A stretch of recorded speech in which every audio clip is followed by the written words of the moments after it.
about the linebackers. Okay. Okay? Yep. Now, the thing about this camera is that this tripod wants to pull down, Yes, so you're going to have to keep your hand on it. Okay. And then you can manipulate it as you need to. Okay? Yeah. Now, you can go about as far as here, and then you start to see the window frame for me, Yeah. right? So you got to stop right when you get to the corner of the end zone. Even if it goes out, let it go. Okay. Then over here, And you got a little more space here. yep.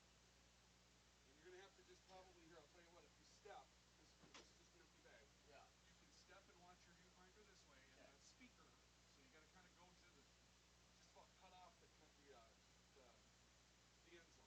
And it's going to have a slope to it, but do your very best. Okay. Okay? I'm just gonna. Can I just play with the buttons real quick? Go right ahead. Absolutely. That's what we're here to do. So. Okay. And then Y. Awesome. Are those the only two I really need? Is tight and Y? Oh yeah. Yeah. And I'm going to test some audio right now. Of course. Yeah. No. I think I'm gonna be watching the game pretty exclusively in here. Yes. Okay. Up that back corner, we can't really. It's kind of that blind spot. And what we're hoping for in the future is that our camera people are going to be up in the crow's nest wirelessly. Yeah. But due to the delay in getting internet into the box today, we didn't have a chance to test that. So, okay, let's see what we got here. That's in line level. We want that out of line level. Do you think I'll have time before kickoff to grab a bite too? Yeah, you can just put it out in the center. Awesome. Okay, so we're not. Oh, did I not mute it? Unmute it. There we go. Okay, now we got some music. Okay. Let's see here. Yeah, I see what you mean by the little bit of tilt forward. Yeah. Yeah, that's why I want you to take a quarter and just kind of Gotcha. get it figured out as best you can, right? Yeah. No, 100%.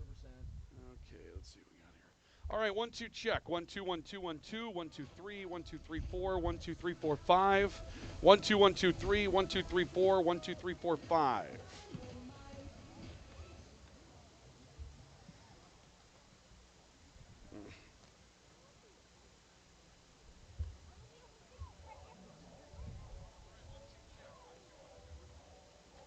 Why is this happening?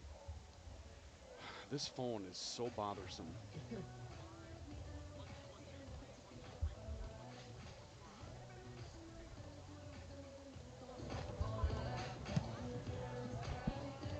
Okay, check, check, check. 1 2 1 2 1 2 3 1 2 3 4 1 2 3 4 5 1 2 3 4 5 6 7 8 9 10.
Well, good afternoon, ladies and gentlemen, and we welcome you to a festive Locken Stadium in Shelley Ellick Field this afternoon for our coverage of Viking football on the Voice of the Vikings and the Voice of the Valley, KOVC, and our video coverage today on newsdakota.com and also on the Valley City State University Athletics YouTube channel today.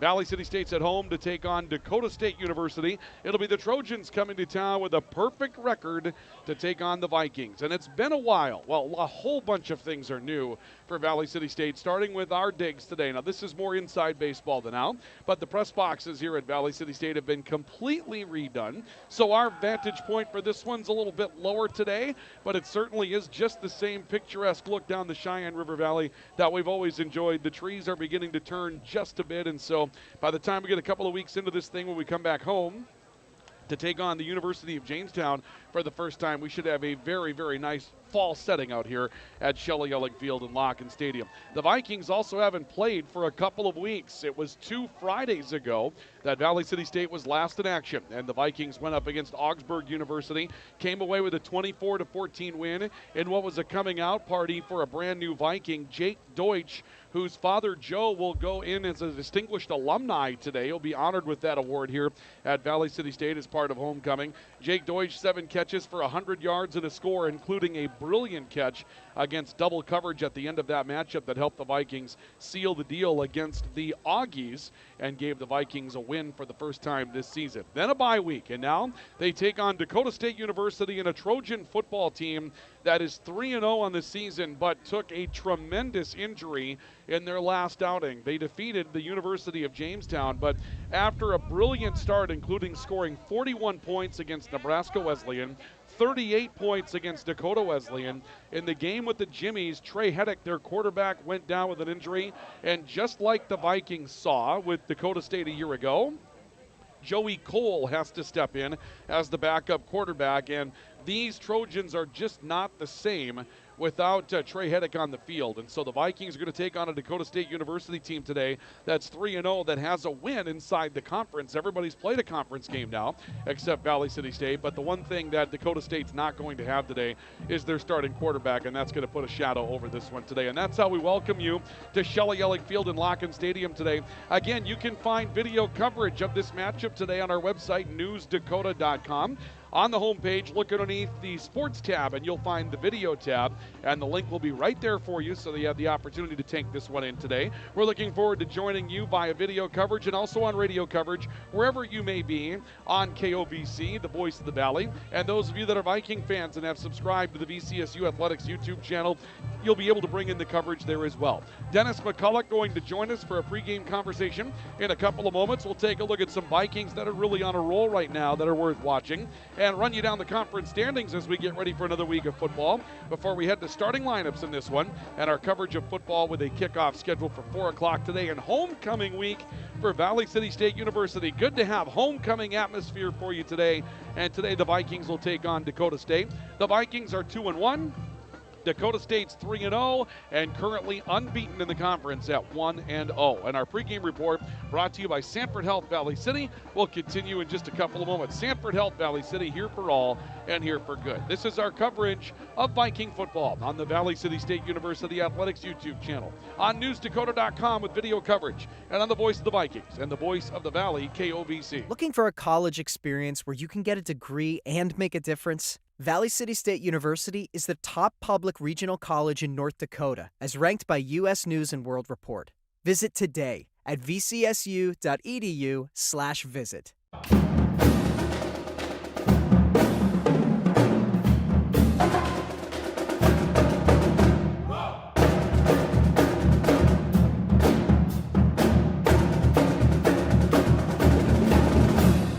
This is Dr. Amanda Heck, physical therapist with Mobility Plus Rehabilitation, with offices in Valley City, Lisbon, Gwinner, and Enderlin. Our mission is to provide exceptional physical and occupational therapy by highly skilled therapists to minimize pain and maximize mobility, which allows you to return to the quality of life you desire. From sports injuries to work-related injuries, neurological diagnosis, and pediatric development delays, we will evaluate and educate you on your condition, review treatment options, and create an effective treatment plan to solve your impairments based on your unique situation and needs. I invite you to call our offices at Mobility Plus today.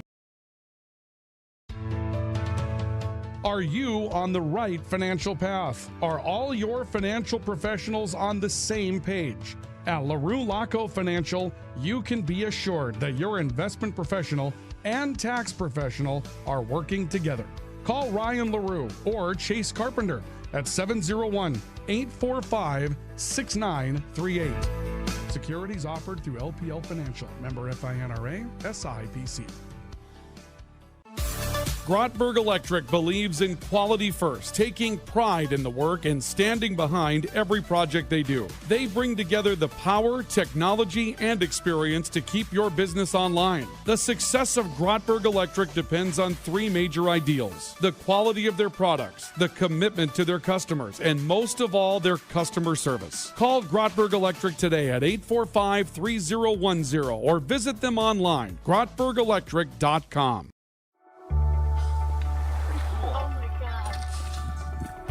We aren't meant to be still. And while you determine the direction you'll go, we're just here to help you along the way. So go. Go with experience. Go with teamwork. Go with neighbors. Go with integrity.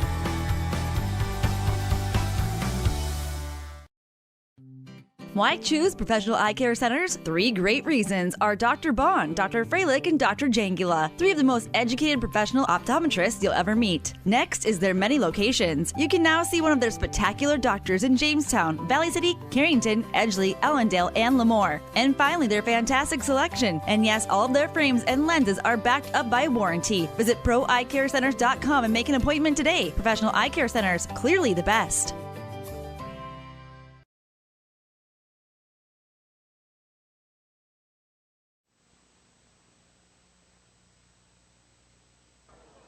Welcome back to our coverage of Viking football today here on the Voice of the Valley and the Voice of the Vikings, KOVC, and also today on the Valley City State University Viking Athletics YouTube channel with video coverage today available for you as well at newsdakota.com. Ryan Cunningham with you here today from Shelley Yellig Field and Lock Stadium, where today we get set for Valley City State to take on Dakota State University in the first conference game of the year for Valley City State. As you can hear, those conditions out there are just a little bit breezy for us here today, and that's something that we're going to deal with throughout the course of the day today. It looks like we're going to have some real complications with what we have going on as far as the weather is concerned, because those northwest winds blowing at about 20 are going to present a little different aspect to this game today. And what we mean by that is if you're a team that likes to throw the football, and Valley City State loves to throw the football, you might have part of your playbook just kind of renegotiated with you here today as the wind becomes a factor in this one. So definitely going to be something worth watching today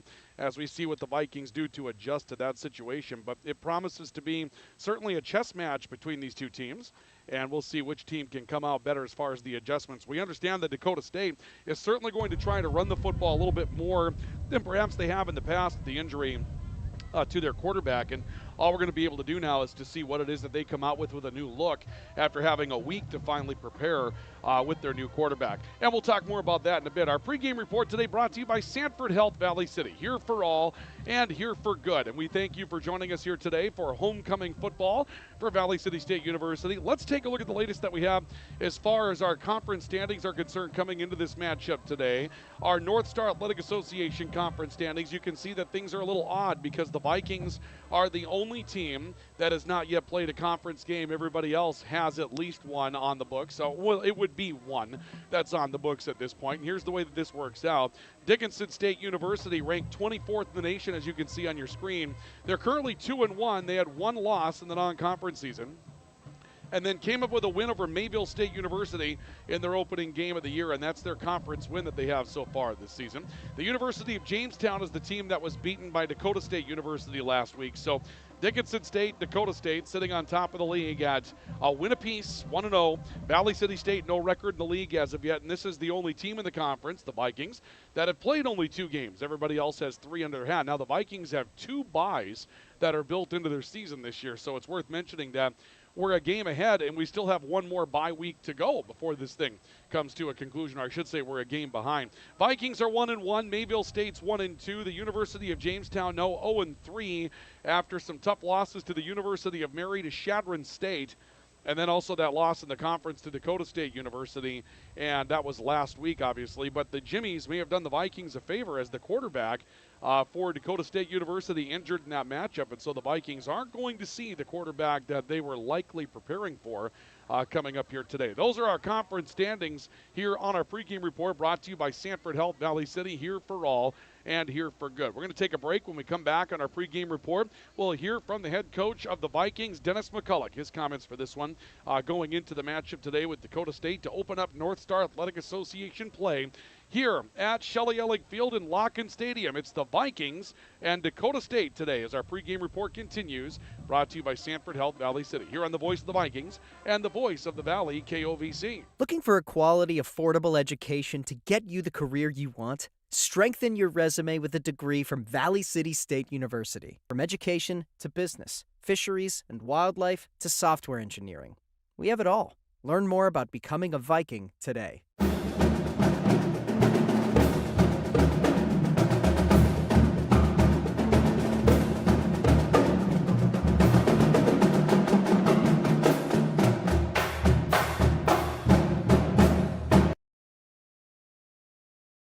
When you're craving the taste of juicy, flavorful, locally sourced beef and pork, look no further than your locally owned Valley Meat Supply. At Valley Meat Supply, we take pride in bringing you the finest cuts of beef and pork straight from local producers. So whether you're planning a mouth-watering barbecue or a cozy family meal, choose Valley Meat Supply for the highest quality, locally grown beef, pork, and award-winning jerky, sticks, and sausage. Valley Meat Supply, West Main, Valley City. Your taste buds will thank you. Get ready for an evening of fun and excitement as the Valley City CHI Mercy Health Foundation brings you Casino Night on October 5th at the Valley City Eagles Club from 5 to 9. Double down on an evening filled with food, casino gaming, silent auction, raffle boards, and prizes, hosted by Patrick Kirby. All proceeds raised at Casino Night will be directed towards upgrades to life-saving equipment at CHI Mercy Hospital in Valley City. For more info and to purchase your tickets, head to chimercyhealth.org under the Foundation tab and select events. Hi, this is Clint from Central Avenue Health Mart Pharmacy in beautiful downtown Valley City, your only locally owned pharmacy since 1989. When you're locally owned, you care about your community and your customers. We offer a great selection of gifts and toys, as well as yarns, fabrics, sewing, and crafting. We are here for you from 9 to 5:30 weekdays and Saturdays 9 to 1. For all your pharmaceutical needs, give us a call, 845-5280. Health Mart, taking time to listen and care. Welcome back to our coverage of Viking football today here on the Voice of the Vikings, the Voice of the Valley, KOVC. Our pregame report continues today, brought to you by Sanford Health Valley City. Here for all, here for good. We're with you on video coverage today at newsdakota.com and also on the Valley City State University Viking Athletics YouTube channel. However you find us today, welcome to our coverage of Viking football here this afternoon. The Vikings take on Dakota State University today. The Vikings are currently 1-1 on the season.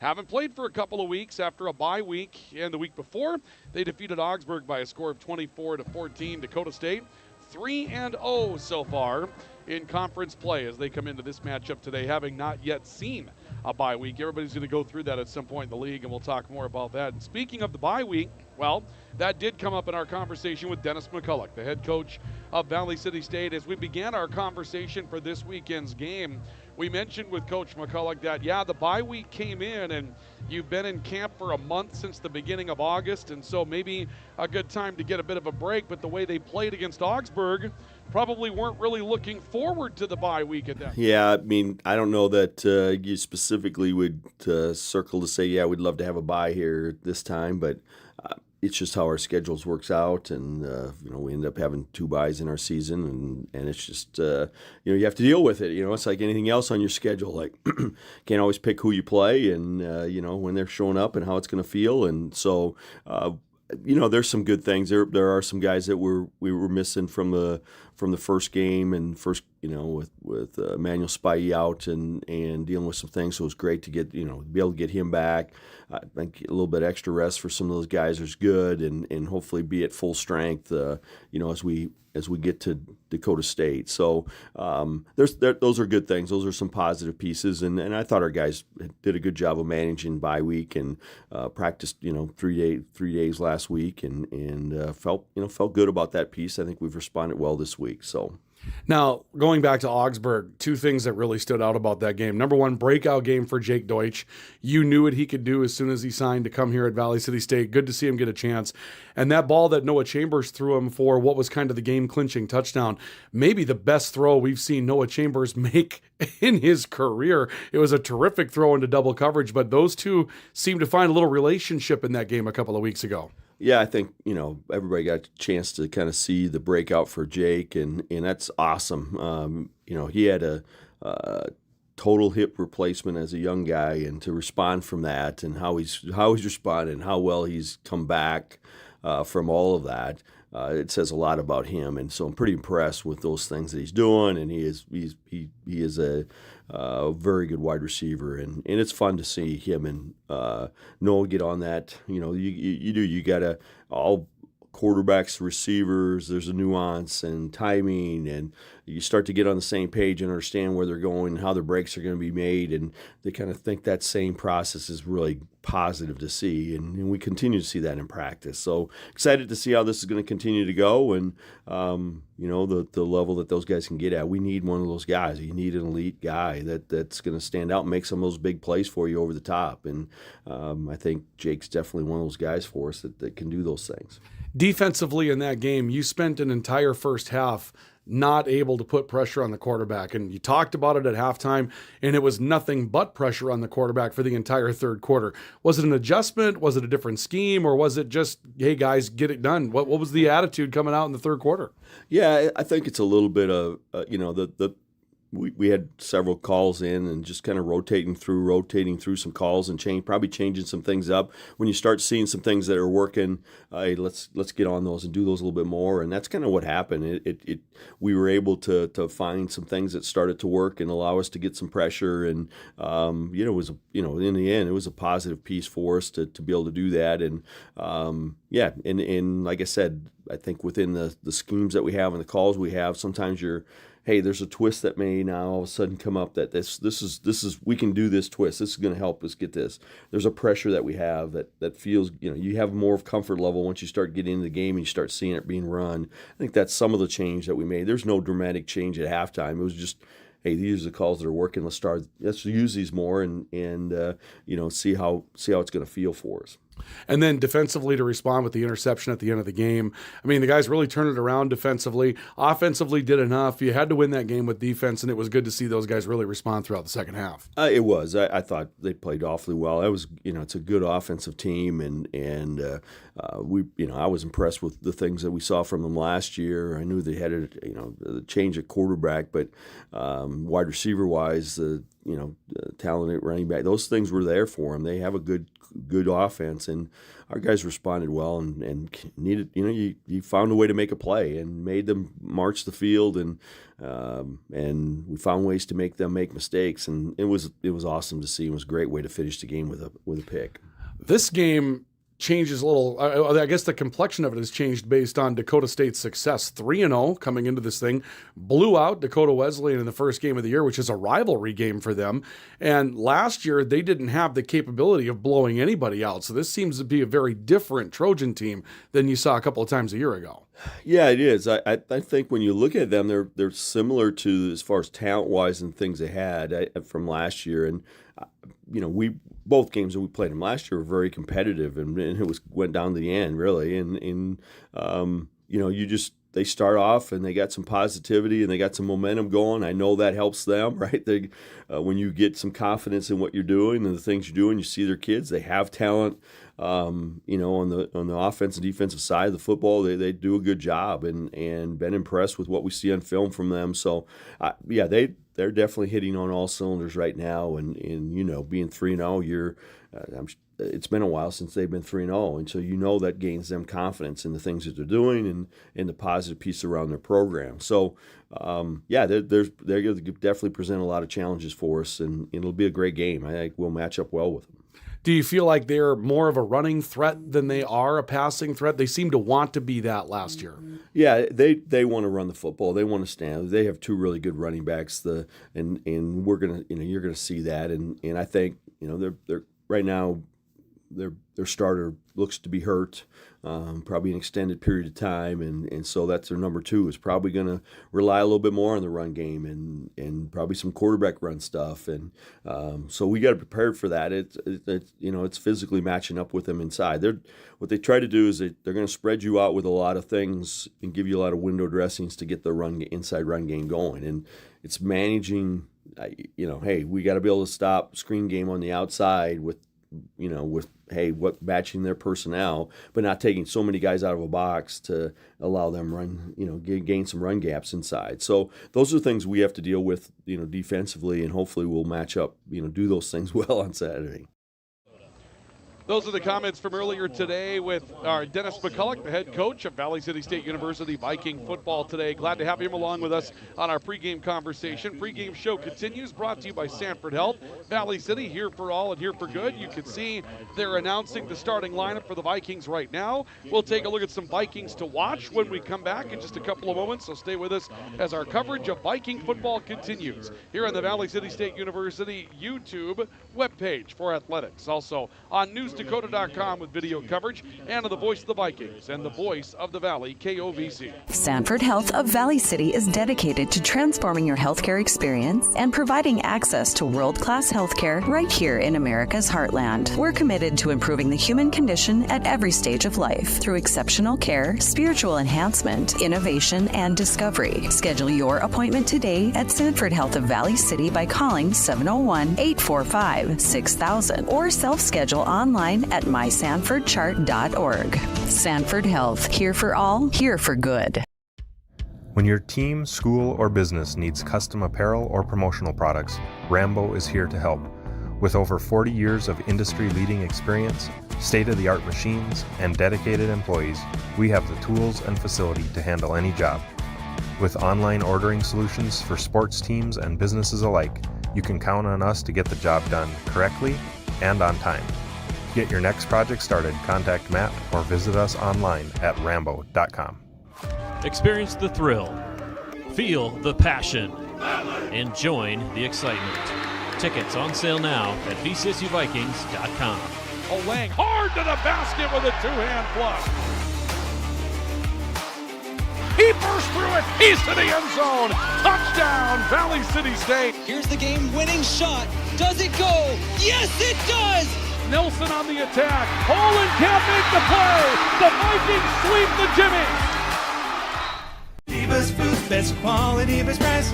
Lever's Foods, best service, they're nice. Lever's Foods, they make everything right. All this week at Lever's Foods in Valley City during the fantastic fall sale. Save big on our family butter, assorted varieties, $3.77. Boneless pork loin chops, $2.99 a pound. Red or green seedless grapes, extra large, just $1.59 a pound. And our family kidney or chili beans, tomatoes, or tomato sauce, 2 for only $1. Delivery is available by calling 845-1732. Lever's Foods, Valley City. Welcome back to our coverage of Viking football on the voice of the Vikings and the voice of the Valley, KOVC. Also at NewsDakota.com with our video coverage and the Valley City State University Viking Athletics YouTube channel from Shelley Elling Field in Locken Stadium today. It's the Vikings and Dakota State University as we get ready for a fun night here tonight of homecoming football for Valley City State. You can see, for those of you watching our video coverage, that a number of dignitaries are on the field. We're going to have a number of special presentations that are going to go on throughout the course of the day today with the Vikings celebrating homecoming. And now the Vikings looking to celebrate a second win of the year if they can find it. They're 1-1 on the season. Dakota State University comes into this matchup with a record of 3-0. Let's take a look at a couple of the Vikings to watch. First of all, on the offensive side of things, and a couple of weeks ago, we saw these two guys begin to find a relationship with one another that was really special. Noah Chambers, who's taken over as that quarterback that can throw the football for Valley City State. He's done a tremendous job in his time this year. Avery Thorsgaard has been injured. They still list both of those quarterbacks as far as players that may play throughout the course of the day today, so we're not sure which will start, but Noah Chambers against Augsburg was brilliant. 15 of 19, 157 yards, had that touchdown throw to Jake Deutsch, which was just fantastic. He also ran the football in twice, 2 rushing touchdowns and 2 touchdown passes versus Waldorf last year, which was fantastic to see from him. That was a game where the Vikings were down and they came in and made a change at the quarterback spot, and they were able to pick up the opportunity to grab the win. And then Jake Deutsch as well, and we'll continue with more in a moment. But first, ladies and gentlemen, they'll go to our national anthem.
Our national anthem concludes here today, and as you can hear, the wind is going to be no laughing matter. You can hear that out of the west-northwest, and so again, blowing across the field today as they take care of our national anthem here today. Back to our Vikings to watch that we have for you today. The other Viking that we highlight today is Jake Deutsch, and what a game he had against Augsburg. 7 catches, 100 yards. He didn't catch ball in the opener against Minot State, but against Augsburg, he had that game-clinching touchdown in the second week of the season against Augsburg, inside of double coverage. Had a tremendous play to get the Vikings on top in that one, and that kind of sealed the deal for Valley City State in that matchup. On the defensive side, a couple of Vikings to watch. How about Valley City native Gavin Gerhardt? So far this season, 14 tackles, a forced fumble, and a fumble recovery against Minot State. He's the leading Viking tackler with 21 tackles coming into today. And James Don, who had the 56-yard interception return for touchdown against Augsburg, the transfer out of Northern State University, who was the Vikings were pleased to have him show up in Valley City as a Division II transfer. And now James Don made his mark in that game a couple of weeks ago, and the Vikings are looking for more out of him today. And those are our Vikings to watch that we have for you here today from Shelley Ellick Field and Locken Stadium here in Valley City. And that'll do it for our pregame report that we have for you today. Our pregame show brought to you today by Sanford Health Valley City, here for all and here for good. Let's take a look at our starting lineups for today's matchup. Our starting lineups are brought to you by CHI Mercy Health Valley City. Hello, human kindness. For Dakota State University today, the starting center is Joshua Schaffer. The guards are Joseph Taylor and Jake O'Neill. The tackles are Tyler Chetland and Uziel Ruiz. The wide receivers are Tyson Grindy, Jerkon Cunners. The tight end is Eddie Merrill. The running backs today will be Austin Lake, who will start as a wide receiver, more likely in the slot, and also Tice Ortman, who has been one of their leaders in the running game. And the quarterback today will be Joey Cole for Dakota State University. Defensively for the Trojans, the nose is Jack Hemmen. The ends are Caleb Dwyer and Brooks Jansen. The linebackers are Chris Gippy, Taryn Sir, Colin Brueggemann, and Gabe Chambliss. The corners are Blake Duran and Davion Moses, and the safeties are Jay Skogerbo and Caden Eng. For Valley City State University today, starting lineup, the center is Bryce Pouty. The guards are Reese Wilprecht and Antiborden Sofin Saklarad, and the tackles are Jonah Larson and Zach Kuznia. The wide receivers are Jake Deutsch, Dom Sotomayor, and Xavier Westbrook. The tight end is Trent Finney. The running back is Legarius Marshall. That's a nice story for the Vikings we'll talk about in a moment. And the starting quarterback today, we anticipate Noah Chambers getting the call in that regard. Defensively for the Vikings, the interior of the line, Georgie Magnejo and Tequez Chapman. The exterior, Georgia Magnejo and Mosiah Rogers-Tavau. The linebackers are Loke Yese, Levi Olson, and Malachi Torres. The corners are James Don and Emmanuel Spivey, and Michael Olson and Gavin Gerhardt will get the start at the safeties. Couple of stories for the Vikings. We mentioned Gavin Gerhardt, the Valley City State University native, who did a tremendous job the first 2 weeks, 21 tackles, leading the Vikings in tackling at that point. We're looking forward to seeing what he's doing, taking over in that safety position. He's one of the captains of the defense. The safeties under Dennis McCulloch's defense do a tremendous job of having to run the team at that point. So he's had to step into a really big role as a really young man and has handled his business extremely well for Valley City State in the time that he's had that job. So that's been a lot of fun to watch develop already. So we'll see that today. And then the other story that we were talking about with the starting running back spot, Legarius Marshall, we saw in the Minot State University game that it was just going to be tough to keep him off the field because Legarius Marshall was just fantastic in that game, really threw a changeup at Minot State that they weren't particularly ready for, and so that was good to see. And even though we move our exterior microphones, folks, I really apologize for those of you that are going to hear that feedback throughout the game. There's nothing more we can do about it. We've made every sort of adjustment that we can to it other than shut it down, and we just don't want to do that. So for those of you that are hearing that, we're aware that you're going through some difficulties with it. It would be nice if Mother Nature would cooperate for a homecoming game and not give us a 35-mile-per-hour northwest breeze, but that's what we have to deal with here today. We just hope that you'll hang with us through it here today. And we also had some technical issues that we had to work through today as well. Our services for connectivity went out between our test day on Thursday and today, so they had to bring in the techs to work on it throughout the course of the morning here to get ready. And so it took a lot of time just to pull the new press boxes in order, but they're new, they're nice. Carson Sauceda, a junior from Georgetown, Texas, is going to kick the football away for Dakota State University, and that's going to get us ready for Viking homecoming football this afternoon as Xavier Westbrook for the Vikings waits back at his own 5-yard line. The wind will be behind this kick, and we'll see it blown off the tee for the second time. That'll be the second time. I think they'll bring a holder in at this point, Carson Sauceda, Jr., and this time they are going to bring a holder in, and this will be Tristan Perry. Now keep in mind, as you watch the game today, could be Jovi Wolf as well. Dakota State loves to play around with their jerseys. They've got guys that are wearing the same number. One's offense, one defense. It is a ridiculous rule in college football that two guys can wear the same number, but they just continue with it. Sauceda kicks it away, end-over-end kick, and it's Westbrook about a yard deep in the end zone who will take a knee for a touchback, and that means the Vikings will get started. First down and 10, their own 25-yard line to get this one started in homecoming football today. And so we'll see what the Viking lineup looks like here. The Vikings, obviously, with two quarterbacks that they can use. And Avery Thorsgaard started the season with an injured oblique muscle, was unable to throw a lot. He's going to be on the sideline. It'll be Noah Chambers that brings the team out in their cardinal red uniforms this afternoon. And Chambers will have three receivers to work with as we get started here today. Valley City State will rotate in Nick Mears, who's a wide receiver, a freshman out of Rolla, North Dakota, as one of the wide receivers on the right. First and 10 Vikings from the 25-yard line. Chambers out of the shotgun, takes the snap, turns, and gets rid of it. Man carrying the football in the backfield will be snuffed down for about a yard loss back at the 24-yard line. The man who gets the carry for the Vikings is Owen Quall, who wasn't listed as the starter as the running back, but Quall ends up getting the carry on the call and loses a half a yard on the play. Call it officially no gain, and it will be second down and 10 coming up for Valley City State. Pair of receivers to the right. Westbrook is now teamed with 2 weeks ago's breakout star, Jake Deutsch.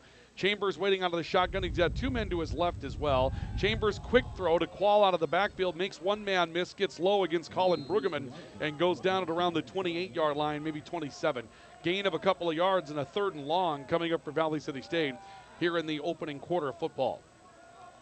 So on the first drive, the Vikings moving into the wind, which obviously is going to be a factor in this one. When you heard it going crazy behind us, there's a reason why you're going to be kind of limited in your playbook in that situation when you're going in this direction. Third down and 8 for the Vikings after the gain of 2 a couple of moments ago. Chambers out of the shotgun, quick look, quick throw. Deutsch on the slant, looking for a block, got one, tries to get away from another tackler, can't quite break free and comes up just short of first down yardage at the 49. It's a catch of 7 for Jake Deutsch, but he's going to be wrestled down there. Brueggemann got out there again. Colin Brueggemann, 18 tackles for Dakota State, has an interception this year as well, but the Vikings come up a yard short of moving the chains, and Valley City State will have to put their defense on the field as they bring out the punt unit. Vikings will send Jim Miller in to do the kicking, and so this is a chance to flip field position here for this Dakota State University team. Austin Lake is listed as the punt returner. Standing back at the 30-yard line, Miller tries to keep it low. It's a spinner, takes a hop, and Austin Lake's going to have to let this roll, and that is a great effort against this wind as that's going to roll down to around the 21-yard line. The Vikings will touch it up there with Loke Yese putting his hands on it, and Dakota State will come out for their first possession of the day. No score with 13:02 left. Our scoreboard brought to you by LaRue Laco Financial. We'll keep you up to date with the latest in our updates on our scoreboard update throughout the course of the day. And Dakota State will have the football for the first time, and we'll see what Joey Cole can do with this team. They'll send a couple of receivers very wide. Austin Lake and Jerkon Connors will both come to the left side of the football field. Tice Ortman, good ball carrier in the backfield. 58 carries this season, nearly 300 yards, and Ortman will get the call on first down. A little stretch play, looking for room. He gets spun around as he got towards the line of scrimmage, knocked backward, keeps going down at the 26-yard line. Be a gain of 3 and a hard-fought 3 yards before Tequez Chapman comes over to get to him. Also some help from Emmanuel Spy, who the Vikings were missing a couple of weeks ago. And Emmanuel Spy looks like he is a much taller and bigger frame than he was in his freshman year for the Vikings last year. They're going to spot the football just shy of the 27-yard line. That'll be a pickup of around 4 for Tice Ortman, and it will be second down for the Trojans. And they have a new quarterback in the football game as well. Throw over the middle, nearly picked off. Stepping into that was Levi Olson, and he couldn't find the football. The quarterback is A.J. Donovan, a freshman quarterback out of La Crescent, Minnesota. So Joey Cole was listed as the starter, but A.J. Donovan comes out and gets the start today for the Trojans. And so now third down and call it 4. And the Trojans will have to come up with a play to try to extend the chains. In the meantime, they're between quarterbacks. So Joey Cole stepped in last week, was listed as the starter, but A.J. Donovan, the freshman, will take over. Here's third down and 6, maybe 5 for Dakota State. They will motion a receiver. That's Melek Ford across the formation. They throw underneath Austin Lake, and he's bottled up as he got to around the 31, maybe the 32. It would be short of first down yardage by about a yard. Lake comes up short. Host of Vikings that were there to meet him. And on fourth down, we'll see what's going to happen with the first big call of the game for Dakota State. Are they going to give him a first down? Oh, man. Wow. Boy, that is a generous spot, the 32-yard line. Dakota State's going to get a first down. Boy, that fooled me. That looked like he was stopped well shy of the 32. I'm not sure where they came up with first down yardage there, but that is a surprise. So Donovan and the Trojans are going to get a first down out of that. Pair of receivers to the left, they'll give to Ortman, looking towards the right side, stacked up, got low, squirts forward, and makes his way out to the 34 for a gain of about a yard. Yeah, I'll tell you what, that you go back and they're going to give you maybe a couple of yards. There's some very generous spots that are going on here for Dakota State to get this one started today. But that last one was really surprising on the first down. Tyson Grindy steps in as a wide receiver. Now he and Austin Lake will pair to the near side of the football field. Donovan going to play with an empty backfield. There will be man coverage between Don and Grindy. Quick throw to the right sideline. Pass is caught for Dakota State out on the edge. Man catching the football is number 17, Gus Sanford, junior running back out of Aitkin, Minnesota. Sanford spun down as he got to around the 37. Maybe a gain of 2 more. Emmanuel Spy comes up with a stop. Vikings again have a chance to try to get their defense off the field on third down and 5. Armani Smith, defensive lineman out of Beulah, North Dakota. Great season, 13 tackles, comes in these passing situations. He's going to step up on the defensive line as the Vikings look to bolster their pass rush on third down and 5, and the Vikings may bring a blitz as well. Donovan waiting for the snap. There are 3 receivers, twins to his left. Donovan looking to his left, loads up once, in some trouble, flushed out of the pocket, steps up, hit, and down this time at the 39. No chance for a first down there for A.J. Donovan. Vikings had him. Georgia Magnejo coming up with part of the stop for the Vikings on that effort. And Tequez Chapman was in on part of it as well. And so on fourth down, Dakota State will look to kick the football away. Mike Olson will go back as the punt returner for Valley City State, standing at around the 20. And we'll see who ends up punting the football for Dakota State. Man, after the surprises they've thrown us as far as their lineup is concerned, I'm not really sure who's going to do what for the Trojans here this afternoon. And we've got flags that come out. It looks like Tice Ortman may be kicking the football, or it may be Gabe Chambliss. Again, this is what we get into when these guys are wearing the same number, and a penalty coming up against Dakota State. The Vikings, you can hear below us, they're going to change up now their personnel on 4th down and 8. They were going for return a couple of moments ago, and you hear punt block coming in from the sideline. So they may be making a personnel change here. And once again, we'll see the kicker for Dakota State ready to boot this one away. A little roll, and the kick is away, and it takes a huge burst with the wind. Michael Olson from the 21, fair catch. He'll hold up there, and it'll be 1st down and 10 for the Vikings at the 21-yard line. So we'll see what the Vikings can do. 1st down and 10, their own 21. No score in the matchup on our LaRue Laco Financial scoreboard. Valley City State, homecoming today. Late start with Dakota State. We always get those underway at about 4 in the afternoon. For whatever reason, I think it just negates a hotel room stay for Dakota State or a very early departure. And the Vikings will run their offense onto the field. 1st and 10 from their own 21-yard line. 3 receivers to the right. Noah Chambers, his own number in the quarterback zone read. He'll get back to the line of scrimmage for no gain. Play's been effective in the past, but not so effective that time. Number 90, Caleb Dwyer, comes up with a stop up front for the Trojans, and they'll put the football actually back at the 20-yard line for a loss of a yard for Noah Chambers. Looks like the Vikings have made a change at wide receiver as well. Is that Kyler Johnson that stepped in, or is that Xavier Westbrook? It's still Westbrook that comes out as a receiver. 1 of 3 to the right side. Jake Deutsch, the lone man, to the left on 2nd down 11. Chambers out of the shotgun, looking for Deutsch. Throws to the far sideline. The pass is incomplete. Looks like an inside-outside mistake between those two. Deutsch had come back over the middle of the football field, and the throw went to the boundary. So here's 3rd down and 11 for Valley City State. And a very lethargic start offensively for the Vikings this afternoon. Vikings have run the ball just one time, and even though they listed Legarius Marshall as a starter in the run game, we haven't seen him on the field yet in these first 2 series offensively. 3rd down 11. Chambers waiting out of the shotgun for the snap. He'll motion Finney across the formation from left to right. 5 receivers, empty backfield, and Chambers had to get rid of it fast. He was blitzed. Ends up getting rid of the football well before anybody was ready for that one to come their way, and an incomplete pass will stop the clock at 9 minutes, 18 seconds. This was a very effective blitz for Dakota State. Let's take a look at it once again on our newsdakota.com replay, and we'll see this. Noah Chambers makes the clap and takes a look, and there's a man right in his face, and he has to get rid of that football in a very big hurry before he was able to get rid of it. So the Vikings absolutely no chance there to try to get that moving in the right direction. And on 4th down and 11, we're going to see the Vikings kick the football. Miller will punt it. Beauty. High spiraling kick that'll take a hop in front of Austin Lake and will be touched up by the Vikings in the form of Hunter Phelps getting down the field at the 40-yard line. So Hunter Phelps will come up with a touch, and the Vikings have had 2 possessions today, and the Vikings have not been able to pick up a 1st down. So 1st and 10 for Dakota State University as they'll take over with the football once more. No score in the matchup, and the Trojans will send A.J. Donovan back into the game, the freshman quarterback that will get the start here today for Dakota State. 3 receivers. Twins coming to the left side of the football field.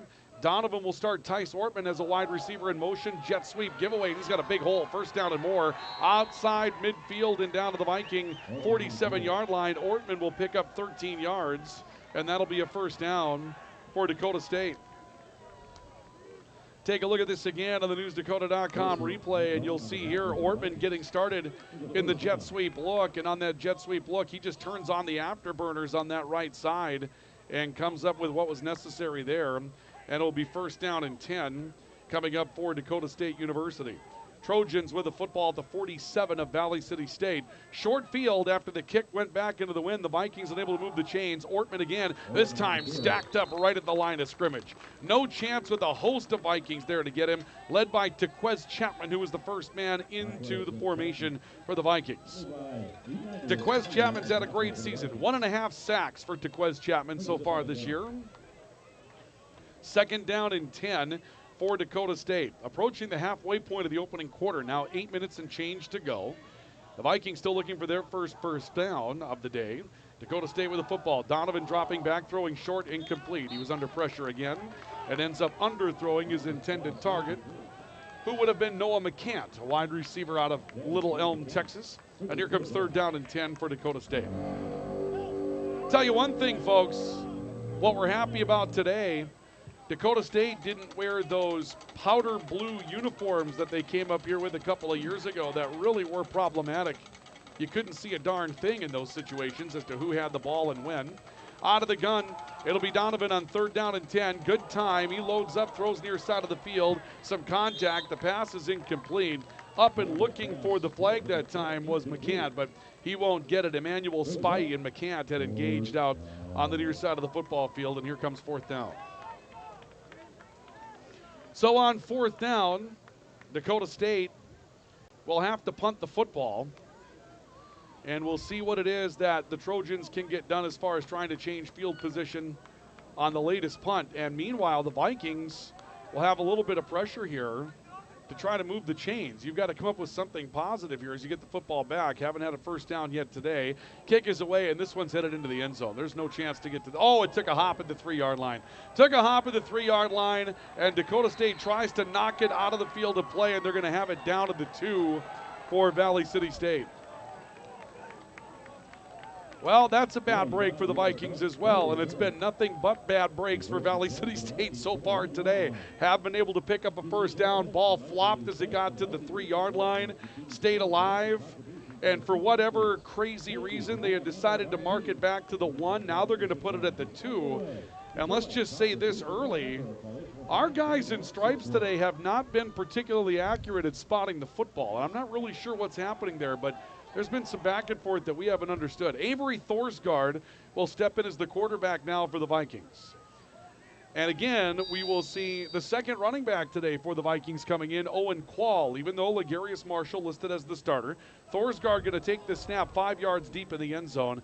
He got a man lurching up front on a hard count, and now Thorsgaard's going to step in under center, call his own number, and a flag comes out. Did the Vikings run out of time? It looks as though there will be a procedure penalty coming up here against Valley City State, and that's what it is. So let's go back to the 1-yard line now for Valley City State. Avery Thorsgaard will get his first possession here today, but the Vikings are backed up deep in their own territory as our official now asks for a play clock reset.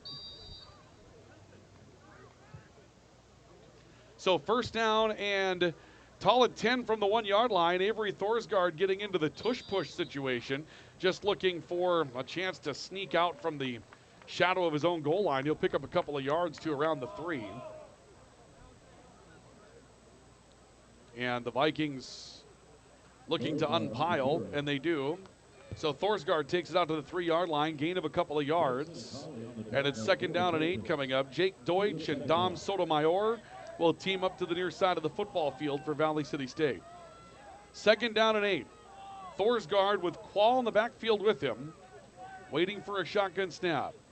Thorsgaard claps his hands, tries to get a man jumping for Dakota State. A little bit of a lurch up there on the defensive line again.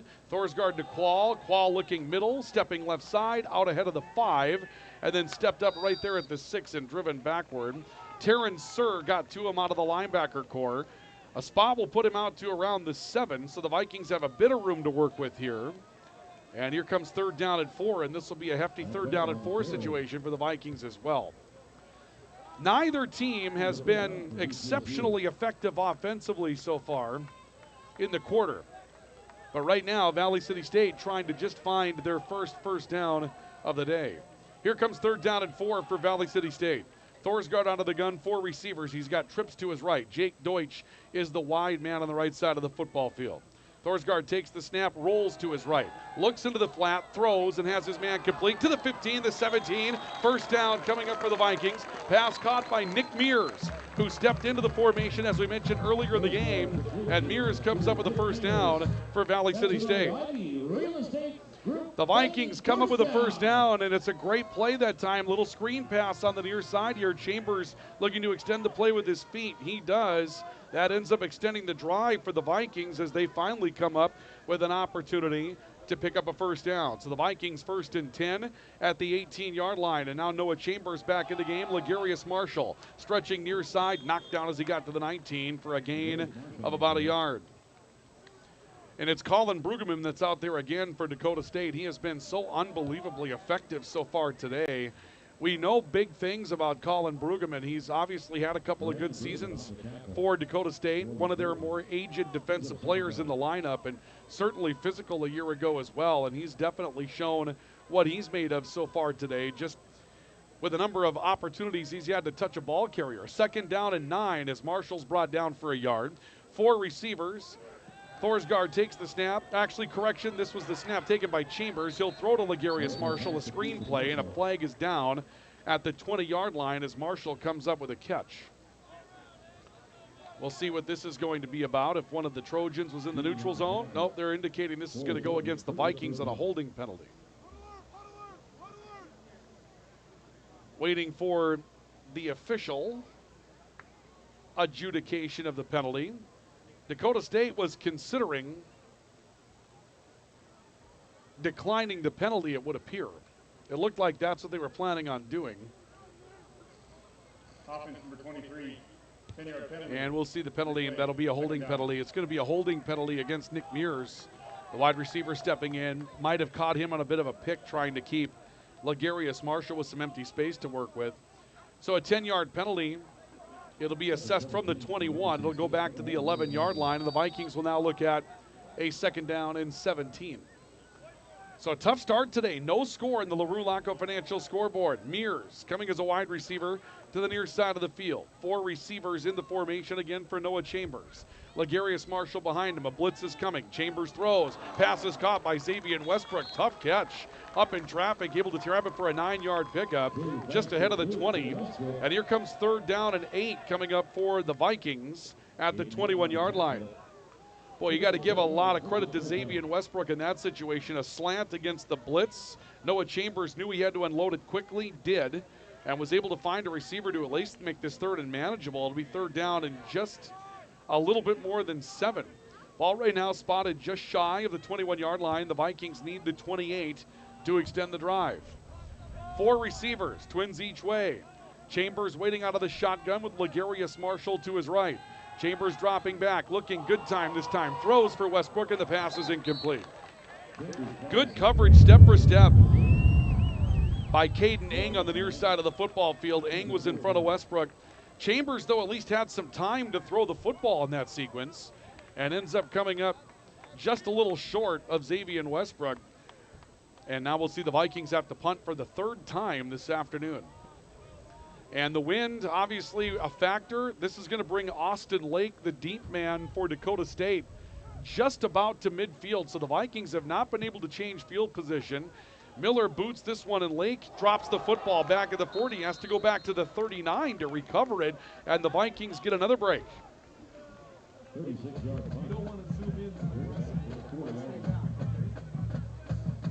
So the Vikings get another break on that. It'll be 1st down and 10 for Dakota State at their own 39-yard line with 3:54 to play in the opening quarter. We are scoreless on the LaRue Laco Financial scoreboard. And folks, it's been tough to find a roll of any kind. The Vikings have 1 first down so far today on a throw to Nick Mears. Dakota State's picked up a couple of chain movers. And A.J. Donovan out of the shotgun with a pair of receivers to his left. He gives the football away to Orthman. Correction, new running back in the football game. New man running the football for Dakota State. They had listed Preston Iverson, but it looks like this is going to be, okay. That's why we didn't know. Preston Iverson's listed as number 30. I'm telling you folks, Dakota State, year in and year out, it's just very difficult to get accurate information on this football team, and I'm not exactly sure why. Iverson gets the carry and picks up 5. Number 30 is number 3 today. 2nd down and 5. Coming up for Dakota State. Donovan waiting for the shotgun snap at the 44. He's got it. Has good time. Throws the deep ball far side of the field. Here come flags as Emmanuel Spivey got engaged at the far side of the field with Mellick Ford. Ends up holding him up, and that's going to bring out the penalty marker against the Vikings. Dennis McCulloch, the head coach of the Vikings, is saying that the ball was uncatchable, but they're going to rule pass interference. We'll take a look at it again on our NewsDakota.com replay, and we'll see what happened here. A drop back by Donovan. He throws the football, and it was deep, but that certainly was uncatchable, and I can understand why Dennis McCulloch has an argument to be made there in that situation. It didn't look like there was any way that you were going to see the receiver catch up to the football, but nonetheless, Emmanuel Spivey gets called for a PI. It's a 15-yard penalty, and 1st and 10 for Dakota State at the Viking 41. Iverson up the middle, dodging one man, got clipped hard and brought down hard on the far edge of that defensive line for maybe a gain of a yard. Malachi Torres, I believe, came up with a stop for Valley City State. If not Malachi Torres, Aiden Russell, linebacker out of South St. Paul, Minnesota, who's been good for the Vikings today as well. Number got wrinkled up on us. That actually was number 56, Aiden Russell, that came up with a stop. A yard pickup on that play for Preston Iverson. It'll be 2nd down and 9 for Dakota State from the Viking 40. They'll start a man in motion in Tyson Grindy. A little option pitch to the right side now for Iverson, and he'll go nowhere again.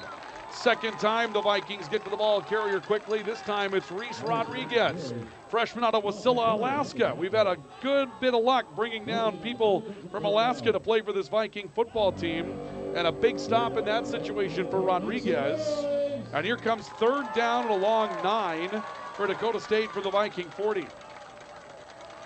And you never know, for Dakota State, a punt isn't going to be that effective from this range with a win. They might be looking at 2 plays to get 10 yards here in this spot. 3rd down and 9, and the Trojans look to be in some mode of discomfort, and they are, and that's going to bring us to a timeout. They didn't have the right personnel grouping on the field. That'll bring us to a timeout for Mobility Plus Rehabilitation. On the LaRue Laco Financial scoreboard, we're scoreless between the Vikings and the Trojans here late in the opening quarter. This is our coverage of Viking football on the Voice of the Vikings, the Voice of the Valley, KOVC, on NewsDakota.com with video coverage, and also on the VCSU Athletics YouTube page. Orthopedic pain is limiting. It's unpredictable.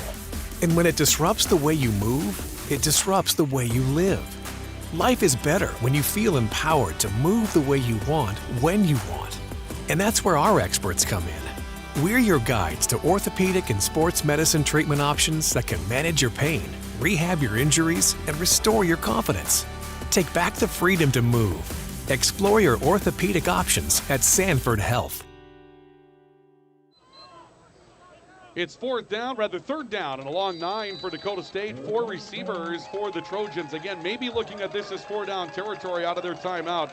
Just inside the Viking 41. Donovan dropping back. Good time. Throws near side of the field. Austin Lake along the boundary has a catch at the 25 of the Vikings, and that's enough for a 1st down, a pickup of 14 yards. Lake getting open officially to the Viking 26-yard line.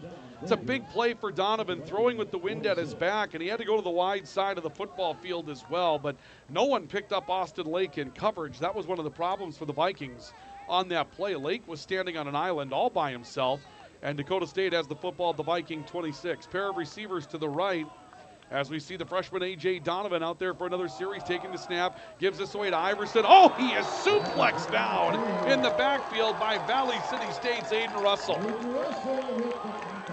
That is a full-fledged suplex of a tackle for Russell behind the line of scrimmage. Look at it again on the NewsDakota.com replay. You're going to see Russell come in and actually come up with like the angleplex on this. Just a straight-up throw by Aiden Russell. That is as physical as it gets in this game, and it will bring us to 2nd down and 12 coming up for Dakota State. Big play for the Viking defense trying to get this homecoming crowd into it. A.J. Donovan with 3 receivers. He's going to motion a tight end across the formation. This time gives away up the field again to Iverson, and Iverson slipping a pair of tackles and driving back to the 20. Solid 8-yard pickup that time for Iverson before he's wrestled down by Gavin Gerhardt. And here comes 3rd down and 3. And this is either 4-down territory or field goal range for Dakota State. Preston Iverson, 30 carries, 145 yards on the season. He's been the spellback for Ty Swartman. Ball at the Viking 20, 3rd down and 4. Ball needs to get to the Vikings 16 for a first down for Dakota State. Donovan with 3 receivers to his right. Iverson in the backfield with him. He'll take the snap, gives to Iverson, stretching near side, cuts upfield, and here comes a flag. It's going to be a holding penalty coming up against Joseph Taylor, I believe, of Dakota State, right at the line of scrimmage. We're going to see if we can get this one in there on the newsdakota.com replay for you, see if we can pick up this holding penalty. You're going to see it come right there. And it might have been a bit of a late flag, not sure. They have a bit of an argument to be made as to whether or not that turned out to be a holding penalty, but nonetheless, this is going to be a march off against Dakota State. And with only 2 seconds left to go in the quarter, that may be the final play of the opening quarter, and it's going to bring it back to a 3rd down at 14 with the Trojans going back to the Viking 30. Let's see if they run the clock. They do, and so that means that's going to be the end of the opening quarter of football. So the first quarter comes to a conclusion today. No score, and Dakota State threatening at the Viking 30. The Vikings looking for a couple of plays to get their offense back on the field after a lethargic first quarter of football offensively for Valley City State. We have a timeout for Mobility Plus Rehabilitation. This is our coverage of Viking football on the Voice of the Vikings and the Voice of the Valley, KOVC, on the VCSU Athletics YouTube page and at newsdakota.com. Hey college students, are you looking for a part-time job that works around your schedule, pays well, and gives you free money for college every year? McDonald's offers all of it. We can work around your schedule, and we give $2,500 scholarships to everyone who works for 3 months and averages 15 hours per week. That's 2 full shifts a week or 3 shifts of 5 hours. It's that easy. Let us help you become our next scholarship recipient. Come join our team. Text ND29 to 38000 to apply today. Looking for a college experience where you can get a degree and make a difference? Valley City State University is the top public regional college in North Dakota, as ranked by U.S. News and World Report. Visit today at vcsu.edu/visit.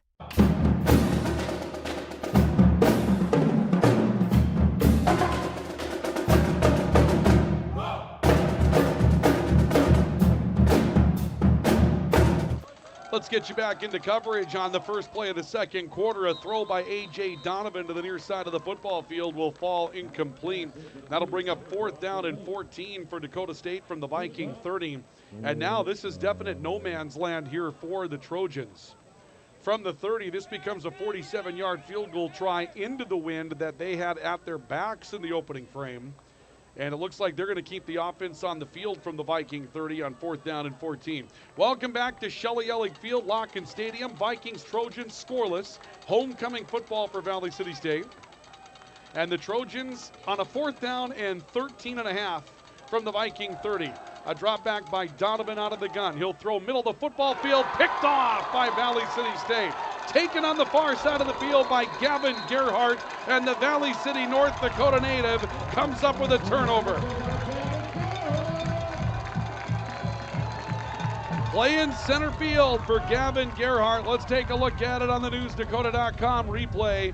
A little bit of an underthrow from A.J. Donovan into a very congested middle, and there's Gerhardt. He gets clotheslined on the end of this play. Still a young man, but Gavin Gerhardt coming up with a takeaway for Valley City State. And the Vikings have a 1st down and 10 after the takeaway at their own 35. Dakota State threatens but comes up empty. And now it's Valley City State with the wind at their back for the first time in the football game. Noah Chambers with 4 receivers. Out of turnovers, the Vikings like to stretch the field. They'll throw. Jake Deutsch, right sideline, rubbed out of bounds just ahead of the 40 at around the 42. Be a pickup of around 7 for Jake Deutsch and a 2nd down and 3 coming up for the Vikings. Jake Deutsch, 7 balls, 100 yards. Against the Augies down at Augsburg a couple of weeks ago in the last matchup. They're going to give him 8 here, and so it'll bring up 2nd down and 2 for Valley City State. 4 receivers, a twin stack on each side of the football field. Mears remains in as that 4th receiver for the Vikings today.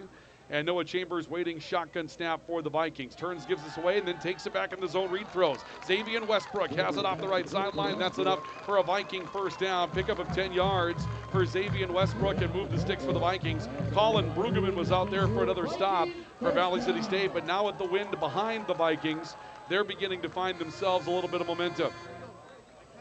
Legarius Marshall comes back onto the field for the Vikings as a running back in this package as well, which means that if the Vikings hit a couple of throws, they may try to test this Dakota State defense with a very athletic running back. 4 receivers, Trent Finney steps in as a tight end and motions across the formation. They'll give to Marshall, looking left side. He squirts through a hole, backs his way to the 40, and now the push comes in to try to shove him to the 39. It's a pickup of 7 yards for Legarius Marshall. Tackled on the near side of the football field by Terrence Sir. 17 tackles on the season and a pick for Sir so far this season. Numbers at the end of the opening quarter. A.J. Donovan for Dakota State, 3 of 8, 23 yards a pick. Noah Chambers, 6 of 9 for 41 yards in the matchup. And that run just a moment ago for Legarius Marshall will be his longest run of the day. It's second and 3 Vikings at the 39 of Dakota State. Shotgun snap, little Statue of Liberty look. Chambers throwing the slant and underthrows Dom Sotomayor. Chambers goes play action and hides the ball off his hip. Not quite Statue of Liberty, but Statue of Liberty-esque. And that will stop the clock and bring up 3rd down and 3 coming up for Valley City State. Vikings take their shot down the field on a 2nd and short, and Austin Richter, big-bodied, tall tight end, steps in on this formation, and he's going to set up shop just off the left hip of the left guard on the formation near side on 3rd down and 3. May telegraph where this ball is going for the Vikings. Legarius Marshall out of the pistol with Noah Chambers, 3rd and 3. They're going to throw, and the ball slipped out of Chambers' hands. He ends up going down to get it. And we'll take it back at the 42 for a loss of a couple of yards for the Vikings. So now 4th and 5, 4th and 6. Let's see where they spot the football. Looks like it'll be about a 4th and 6, true 6 for the Vikings. Avery Thorsgaard on the field. Now the Vikings can punt out of this formation. They can hard count. Let's see what they do here. Thorsgaard under center, hard count, moves Trent Finney from his left to right. Now Thorsgaard looks to the sideline and will drop back out of the pistol. The running back is Owen Quall. Quall steps up, though, no longer the pistol, just a long shotgun, and yeah, Thorsgaard's going to pooch kick this.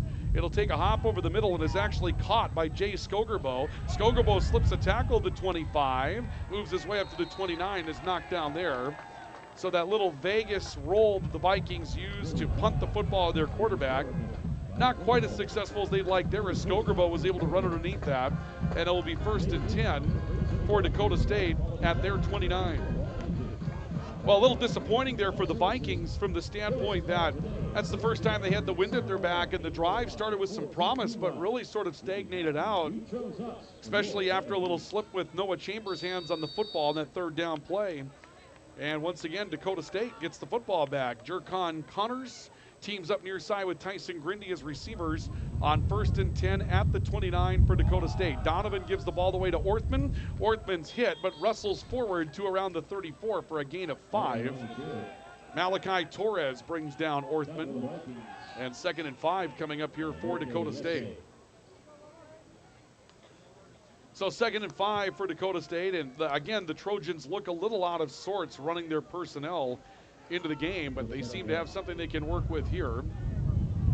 A little point by Donovan towards his right side. He steps back out of the shotgun on 2nd down and 5. Now a little motion into the backfield. They'll give to Ortman left side. 1st down and more. Ortman bursts across the 40 and is out to around the 42. That'll be a gain of 8 yards for Tice Ortman.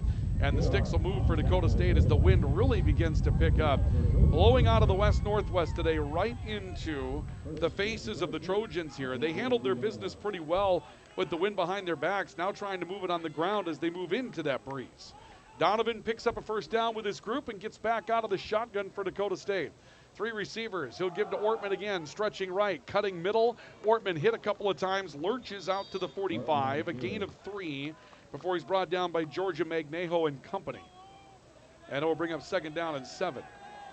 Also as a part of the stop for Tequez Chapman, who's played well up on that defensive line for the Vikings this season. Chapman leads the Vikings in sacks, a sack and a half this year. 2nd and 7 for Dakota State. They'll send Tyson Grindy wide to the near side of the field. Pair of receivers left. Donovan again out of the shotgun with Ortman to his left on 2nd down, long 7. He'll give to Ortman, stretching right side. Ortman up off the tackle, now driven forward. He'll make his way to the 48-yard line, a gain of around 3, and it brings up 3rd down and 4. The Viking defense has allowed 284 yards rushing a game this season. Now, again, very small sample size, only 2 games. Minot State had 416 yards in the opening game on the ground, but 0 through the air.